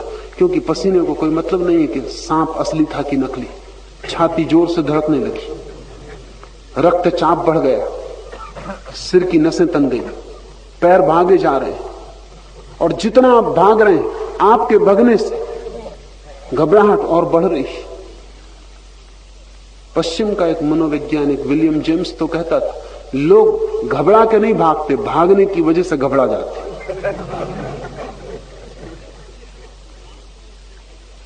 भय के कारण नहीं भागते, भागते हैं इसलिए भयभीत हो जाते। उसकी बात में थोड़ी सच्चाई है। आप जितनी भागेंगे उतनी घबराहट बढ़ती जाएगी। आपका भागना आपकी घबराहट के लिए जीवन दे रहा है, और जितने आप दूर होते जा रहे हैं उस रस्सी से, उतना ही सांप पक्का होता चला जा रहा है। अब सांप रस्सी है ये जानने का कोई उपाय न रहा। इसके जानने का तो एक ही उपाय था कि आप और पास गए होते, आपने दिया जलाया होता और आप रस्सी के बिल्कुल पास बैठ गए होते और आपने देख लिया होता, तो आप पाते कि वहां सांप नहीं। इल्यूजन का अर्थ है दूर जाने से जो बढ़ता है, पास जाने से जो घटता है। अभी बड़ा मजा है, अगर हम इस परिभाषा को समझ लें तो हमारी जिंदगी में चुकता भ्रमों के सिवा कुछ भी नहीं। एक स्त्री बहुत सुंदर मालूम पड़ती, बस आपको उससे मिलने न दिया जाए, वो सदा सुंदर रहेगी। मिलने दिया जाए सब गड़बड़ हो जाए। अगर आपका विवाह करवा दिया जाए तो वो स्त्री सुंदर नहीं रह जाएगी। जिसको देख के आप दीवाने हो जाते, नाच उठते थे, उसको देख के आपके भीतर धड़कन भी पैदा नहीं होगी, कुछ भी नहीं होगा। सच तो यह है कि पत्नियों को लोग देखना ही बंद कर देते, देखते ही नहीं। आंख भी पड़ती है तो पत्नी दिखाई नहीं पड़ती, सिर्फ दूसरे की पत्नियां दिखाई पड़ सकती हैं, अपनी पत्नी दिखाई पड़ ही नहीं सकती। बहुत मुश्किल है, क्योंकि भ्रम तो कुछ बचता नहीं, सब टूट जाता है, सब उखड़ जाता है। जो आपके पास नहीं है वो बड़ा मूल्यवान मालूम पड़ता है, और पास आते ही मूल्य खो जाता है। इसलिए शंकर जैसे ज्ञानियों ने संसार को मिथ्या कहा है, झूठ कहा है, असत्य कहा, माया कहा है। उसका कुल मतलब इतना है कि माया की परिभाषा यही है कि जिसके पास जाने से जो मिट जाए और दूर जाने से बढ़े। आप सोचते हैं कि धनपति अपने महल में बड़े आनंद में, वो आप ही सोचते हैं, कोई धनपति आनंद में नहीं। मगर यह आपको पता तब तक नहीं चलेगा जब तक आप धनपति ना हो जाओ, महल में ना पहुंच जाओ। महल में पहुंचते पहुंचते आपको पता चलेगा कि मैं कहां आ गया, यहां कुछ भी नहीं। लेकिन यह आपको पता चलेगा, आपके मकान के करीब से जो लोग गुजर रहे हैं वो सोच रहे हैं कि आप बड़े आनंद में। आप देखते हैं जैनों के 24 तीर्थंकर राजाओं के पुत्र, बुद्ध राजा के पुत्र, हिंदुओं के सब अवतार राजाओं के पुत्र। कारण असल में राजा हुए बिना संसार का पूरा भ्रम नहीं टूटता। राजा का मतलब जिसके पास सब कुछ है। जब सब कुछ है तो दिखाई पड़ जाता है कि सब बेकार है। तीर्थंकर राजपुत्र ही हो सकता है, दरिद्र का बेटा तीर्थंकर हो बड़ा मुश्किल है। मुश्किल इसलिए कि भ्रम टूटेंगे कैसे? जिनसे दूरी है वो भ्रम नहीं टूटते, जिनसे निकटता है वो भ्रम टूट जाते। पश्चिम में स्त्री पुरुष के बीच सारे बंधन हटा दिए गए करीब करीब, और एक पुरुष सैकड़ों स्त्रियों से संबंध निर्मित कर लेता है, एक स्त्री सैकड़ों पुरुषों से संबंध निर्मित कर लेती। अब ये बड़े मजे की बात है कि सारे इतिहास में जो भ्रम कभी नहीं टूटा था वो अमेरिका में टूट रहा है। अमेरिका में लोग पूछ रहे हैं कि इसमें कुछ भी तो नहीं है, इस काम वासना में कुछ भी नहीं है, इससे ज्यादा कुछ चाहिए। तो एलएसडी, मेस्कलिन, मारिजुआना, इनकी आशा में है कि कुछ ड्रग, कोई इंजेक्शन शरीर में डालने से आज थोड़ा बहुत सुख मिले। पुराने लोग बड़े होशियार थे, उन्होंने स्त्री पुरुष के बीच इतनी बाधाएं खड़ी की थी कि स्त्री पुरुष का आकर्षण कभी नहीं टूटा।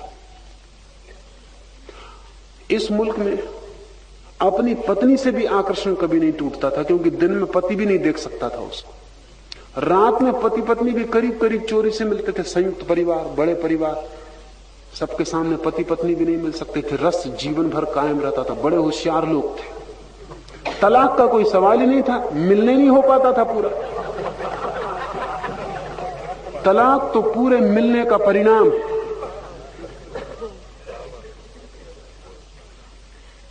जिंदगी को जितना आप जानेंगे उतना जिंदगी व्यर्थ होती चली जाएगी। जानने से जो व्यर्थ हो जाए वो भ्रम है, जानने से जो और भी सार्थक होने लगे वो सत्य है। इसलिए जिसके पास जा जाके आपको लगे कि वो और भी सत्य है, और भी सत्य है, समझना कि वो माया का जो जाल था उसके बाहर है। परमात्मा में उसे कहता हूं जिसके पास जितने ज्यादा आप जाएं वो उतना सत्यतर होने लगे, और संसार उसे कहता हूं जिसके पास आप जितने जाएं उतना असत्यतर होने लगे। ये बड़ी मीठी बात है कि नचिकेता ने मृत्यु के द्वार पर दस्तक दी और पाया कि मृत्यु घर में नहीं है। आप भी दस्तक दें। इन आने वाले दिनों में मेरी यही चेष्टा होगी कि आप भी उस जगह खड़े होकर एक बार खटखटाएं, और मैं आपको भरोसा दिलाता हूं कि आप भी पाएंगे कि मृत्यु वहां नहीं है। मृत्यु है ही नहीं, मृत्यु सरासर झूठ है। बड़े से बड़ा झूठ जो इस जगत में हो सकता है वो मृत्यु। मगर उस झूठ से हम इतने भयभीत, और इतने डरे हुए और इतने भागे हुए कि वो सत्य बना हुआ है।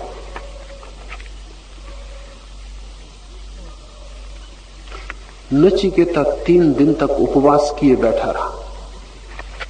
उसने कहा बिना मृत्यु से मिले मैं भोजन न कर सकूंगा।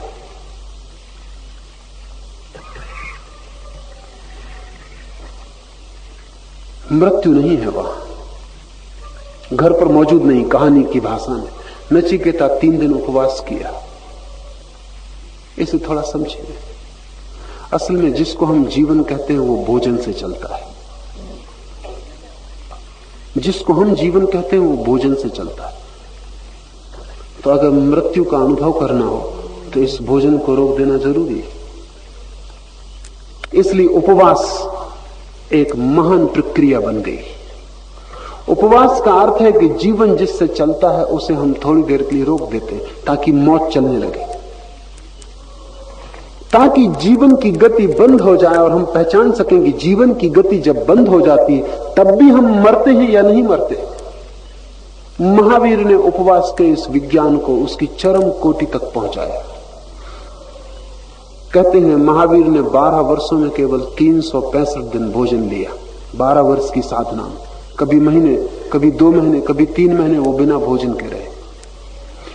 ये चेष्टा इस बात की थी कि जब भोजन बिल्कुल नहीं मिलता, और ध्यान रहे 90 दिन आखिरी सीमा है। आप अगर बिना भोजन के रहें और पूरे स्वस्थ हों तो आप 90 दिन तक बिना भोजन के रह सकते हैं। 90 दिन के बाद वो घड़ी आएगी जहां शरीर अटक जाएगा, चल नहीं सकेगा, जहां शरीर का जीवन शून्य हो जाएगा। उसी घड़ी में देखना पड़ेगा कि मैं जिंदा हूं या नहीं। जब शरीर मृतवत हो जाता है और तब भी मैं पाता हूं कि मैं जीवित हूं, तो उपवास का काम पूरा हो गया। उपवास के माध्यम से अमृत का अनुभव हुआ। नचिकेता 3 दिन बिना खाए पिए बैठा रहा।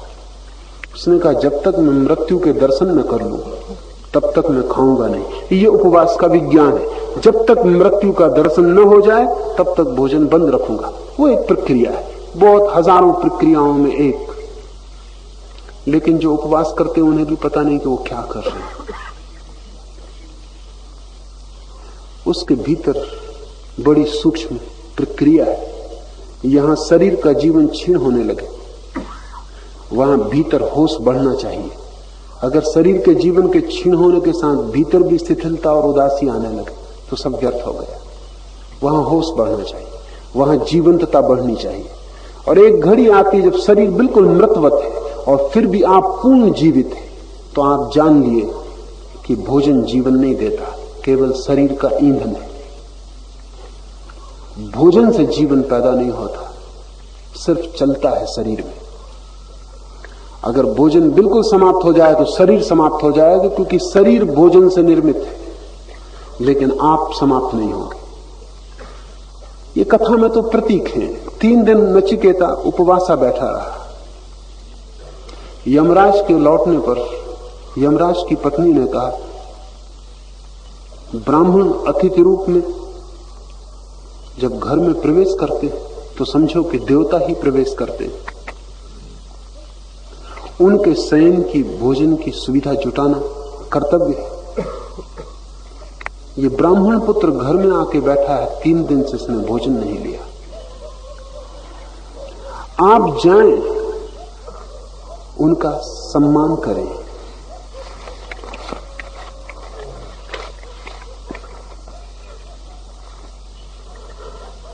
जो व्यक्ति उपवास की प्रक्रिया से साधना के जगत में प्रवेश करता है, वो घड़ी जल्दी ही आ जाती है जब मृत्यु प्रकट होती, क्योंकि शरीर तो भोजन से ही चलता है। भोजन के बिना शरीर ज्यादा दिन नहीं चल सकता। मैंने कहा 90 दिन चल सकता है अगर पूर्ण स्वस्थ हो, क्योंकि शरीर इकट्ठा करता है भोजन, रिजर्वायर इकट्ठा करता है। आपके पास जो मांस मज्जा है वो इकट्ठा भोजन है, जरूरत के वक्त के लिए आप इकट्ठा करते हैं, वो इकट्ठा है। 3 महीने तक आप इसी का भोजन कर लेंगे। शरीर के भीतर दोहरी प्रक्रिया है। अगर आप बाहर से भोजन लेना बंद कर दें तो 3, 4, 5 दिन आपको तकलीफ होगी, 5वें दिन के बाद तकलीफ बंद हो जाएगी, भूख नहीं लगेगी, क्योंकि शरीर अपना ही मांस पचाना शुरू कर देगा। इसलिए रोज उपवास में 1 पाउंड, 1.5 पाउंड, 2 पाउंड वजन गिरने लगेगा। वो 2 पाउंड वजन आपका कहां जा रहा है? आप पचा रहे हैं, आप भोजन कर रहे हैं अपना ही। शरीर में दोहरी प्रक्रिया है, सुरक्षित भोजन है आपके शरीर में, उसको आप पचा रहे हैं। 3 महीने में चुक जाएगा सब, सिर्फ हड्डियां रह जाएंगी। जिनके पास भोजन बिल्कुल नहीं बचा, मृत्यु घटित होगी, मृत्यु उपस्थित हो जाएगी।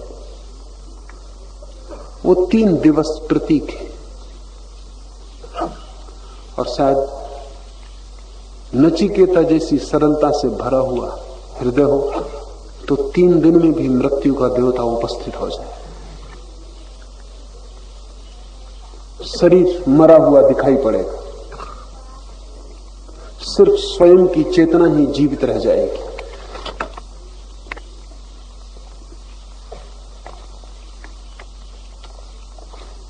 पत्नी के वचन सुनकर यमराज नचिकेता के पास गए। बोले, हे ब्राह्मण, आप नमस्कार करने योग्य अतिथि। अतिथि का अर्थ होता है जो बिना तिथि बताए घर आ जाए, बिना कोई खबर किए, बिना एक पोस्ट कार्ड डाले कि आ रहा हूं।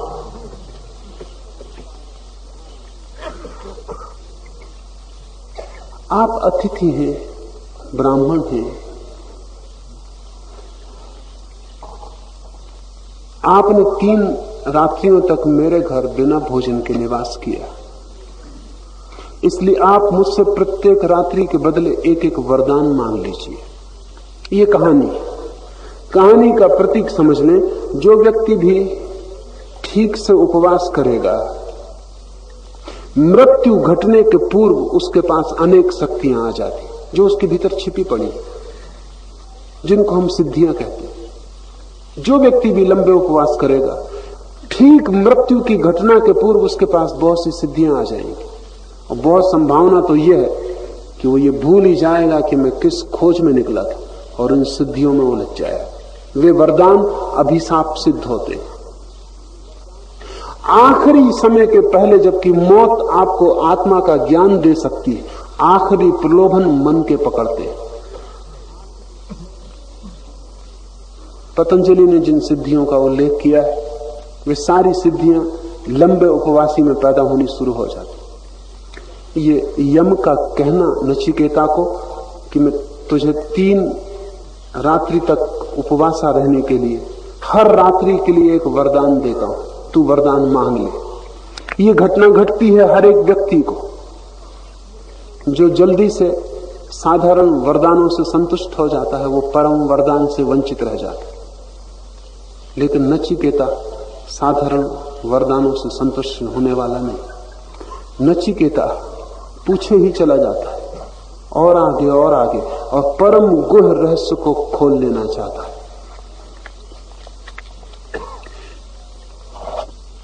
नचिकेता ने कहा, हे मृत्युदेव, जिस प्रकार मेरे पिता गौतम वंशी उद्दालक मेरे प्रति शांत संकल्प वाले, प्रसन्नचित्त, क्रोध एवं खेद से रहित हो जाएं, तथा आपके द्वारा वापस भेजे जाने पर जब मैं उनके पास जाऊं तो वे मुझे विश्वास करके पुत्र भाव रखकर मेरे साथ प्रेम पूर्वक बातचीत करें, यह मैं अपने 3 वरों में पहला वर मानता हूं। पहला वर पिता के लिए, उसके लिए जिसने नचिकेता को मृत्यु में भेजा। पहला वर उसके लिए जिसके लिए हमने पहला अभिशाप मांगना चाहा होता। जो हमें मृत्यु दे उसको हम दोहरी मृत्यु देना चाहेंगे। आप होते तो आप कहते, पहला तो काम ये करो कि पिता जहां हो वहीं इसी वक्त समाप्त हो जाए। शत्रु के लिए, और मृत्यु जो तो वो शत्रु ही मालूम पड़ेगा। शत्रु के लिए पहला वरदान कि मेरे पिता शांतचित्त हो जाएं, उनका क्रोध विलीन हो जाए, और जब मैं घर लौटूं तो मुझे प्रेम से, पुत्र भाव से स्वीकार कर सके। इसमें कई बातें। एक तो जिसने बुरा किया है उसके लिए शुभ की मांग है।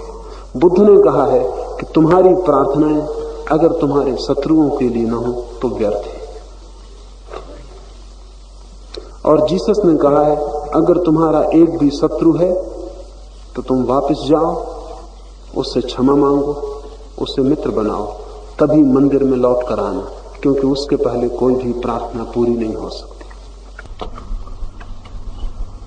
अगर कहीं भी कोई तुम्हारे चित्त में खटका है कांटे की तरह, तो उस कांटे को तुम मिटा दो, अन्यथा जीवन के फूल नहीं खिल सकते। नचिकेता ने कहा मेरे पिता शांत हो जाएं, और जब मैं लौटूं तो मुझे पुत्र भाव से प्रेम पूर्वक स्वीकार करें। ये बड़ी कठिन है दूसरी बात, क्योंकि नचिकेता लौटेगा मृत्यु को जानकर। बड़ा मुश्किल होगा इस ज्ञानी पुत्र को पुत्र की तरह स्वीकार करें, बड़ा कठिन होगा।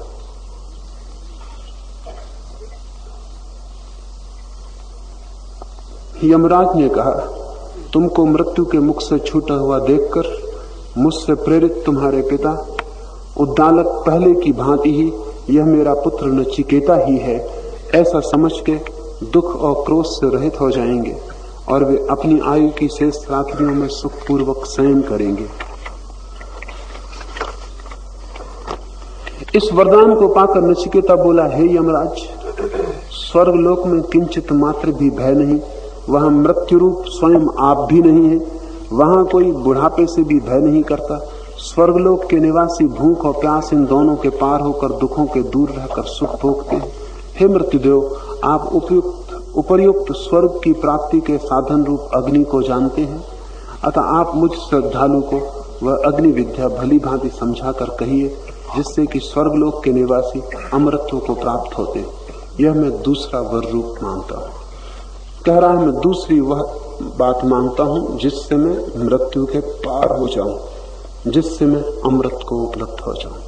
ये वरदान मृत्यु से ही पाया जा सकता है।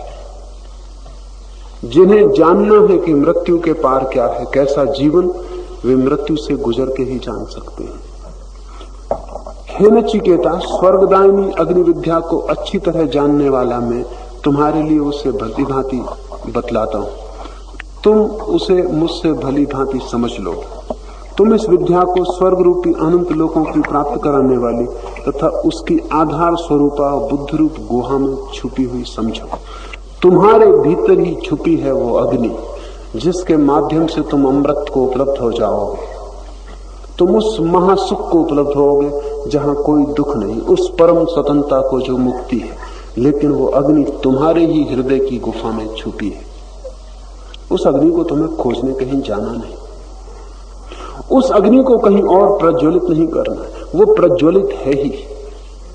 तुम उसके मालिक हो ही, तुम अमृत हो ही, लेकिन तुम्हें इसका बोध और पता नहीं है। उस स्वर्गलोक की कारण रूपा अग्नि विद्या का उस नचिकेता को उपदेश दिया। उसमें जो जो प्रक्रियाएं हैं उन सबको विस्तार से समझाया। उसकी अलौकिक बुद्धि को देखकर प्रसन्न हो यमराज ने कहा, अब मैं तुमको यहां पुनः यह अतिरिक्त वर देता हूं कि यह अग्नि विद्या तुम्हारे ही नाम से प्रसिद्ध होगी और इस अनेक रूप वाली रत्नों की माला को भी तुम स्वीकार करो। ये जो अग्नि है, जो हृदय में छिपी है, इसे कैसे प्रज्वलित करना, इसकी पूरी प्रक्रिया, कैसे ये यज्ञ कुंड बने, कैसी अरण्यों से रगड़ के ये अग्नि पैदा की जाए, किन ईंटों से ये निर्माण होगा यज्ञ कुंड का, कैसे तुम इसके भीतर जलोगे और तुम्हारा कचरा समाप्त होगा और तुम शुद्ध कुंदन बनोगे, वो सब विस्तार से इंद्र ने, यम ने कहा। उसका कोई विस्तार नहीं दिया है, लेकिन इन 8 दिनों में मैं पूरी प्रक्रिया आपको दूंगा। वो नहीं दी है जानकर। उपनिषदों में वे बातें छिपा ली गई हैं जो गुरु स्वयं ही सीधा देगा। लिख दिए जाने पर खतरा है, भूल चूक हो सकती है, शब्द को पढ़ के कोई करे अनर्थ भी हो सकता है। और आंख से खेलना, भीतर की आंख से खेलना बाहर की आंख से खेलने से बहुत ज्यादा खतरनाक है। जिन ध्यान की प्रक्रियाओं से हम यहां गुजरेंगे वे भीतर की अग्नि को जलाने की प्रक्रियाएं हैं। और इन 8 दिनों में तुम्हें ख्याल में साफ हो जाएगा कि हृदय कैसे प्रज्वलित अग्निकुंड बन जाता है और कैसे मृत्यु समाप्त हो जाती है और अमृत का अनुभव होता है। ये अनुभव से ही होगा। और मेरी चेष्टा होगी कि तुम्हें प्रक्रिया से गुजार चलूं, शब्दों में न कहूं बल्कि तुम्हारा कृत्य बन जाए, ऐसी आयोजना हम यहां करेंगे। नचिकेता को यम ने कहा कि ये अग्नि तेरे ही नाम से जानी जाएगी। इस अग्नि का शास्त्रोक्त रीत से 3 बार अनुष्ठान करने वाला ऋक, साम, यजुर्वेद आदि तीनों वेदों के साथ संबंध जोड़कर यज्ञ, दान, तपरूप तीनों कर्मों को निष्काम भाव से करने वाला मनुष्य जन्म मृत्यु से तर जाता है। वह ब्रह्मा से उत्पन्न सृष्टि के जानने वाले स्तवनीय इस अग्निदेव को जानकर तथा इसका निष्काम भाव से विधि पूर्वक चयन करके इस अनंत शांति को पा जाता है जो मुझको प्राप्त है, जो मृत्यु को प्राप्त है, वो आपको भी प्राप्त हो सकता है। मृत्यु को अमृत प्राप्त है क्योंकि मृत्यु की कोई मृत्यु नहीं हो सकती। आप मरेंगे, मृत्यु नहीं मर सकती। मृत्यु कैसे मरेगी? मृत्यु अमृत का सूत्र है। अगर आप मरना सीख जाएं तो आप भी अमृत को उपलब्ध हो जाते।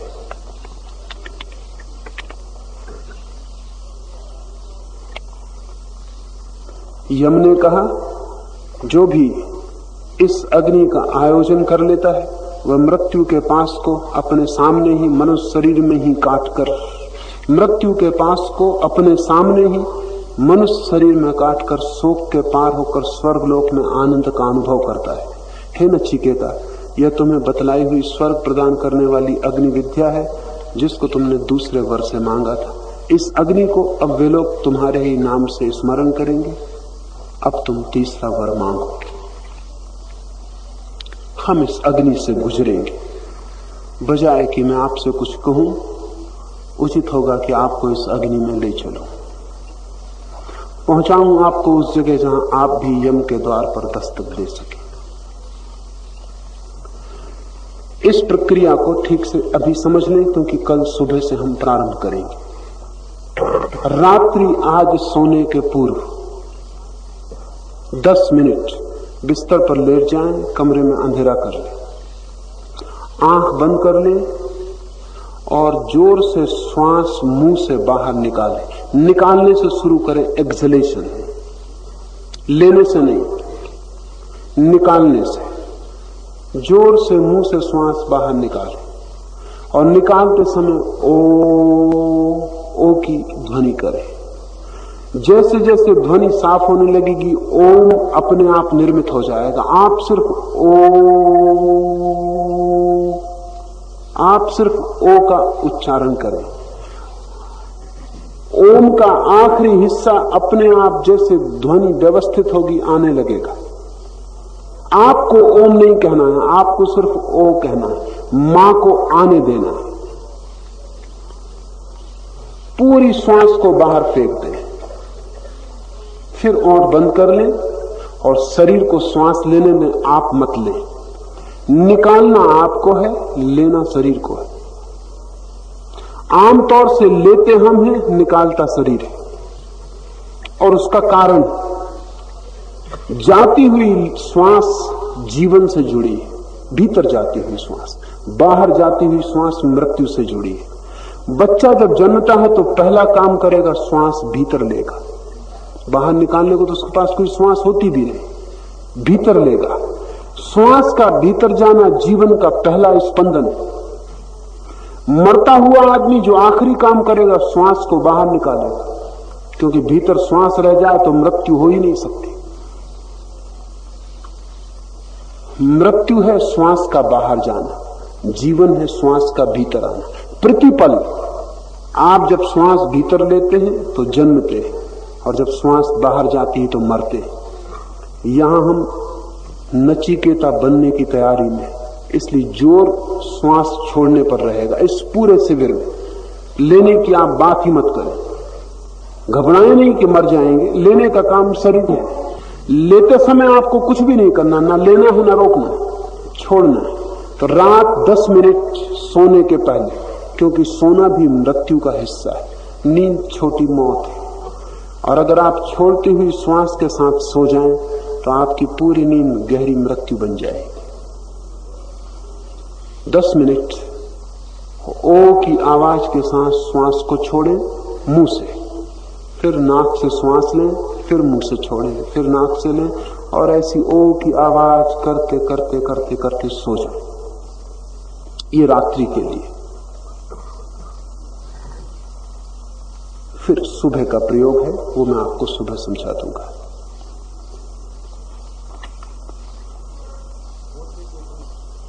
In this camp, I will be speaking only in Hindi. So those who cannot understand Hindi are very fortunate, because their intellects will not be involved at all.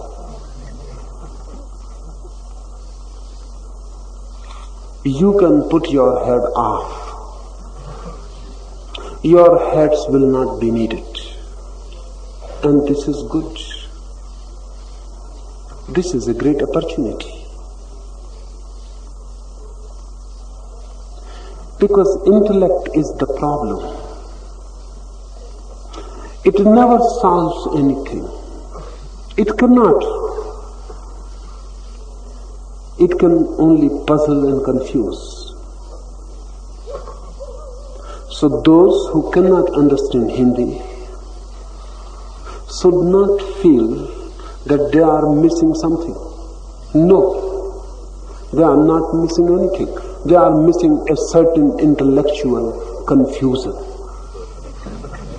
They will not be confused.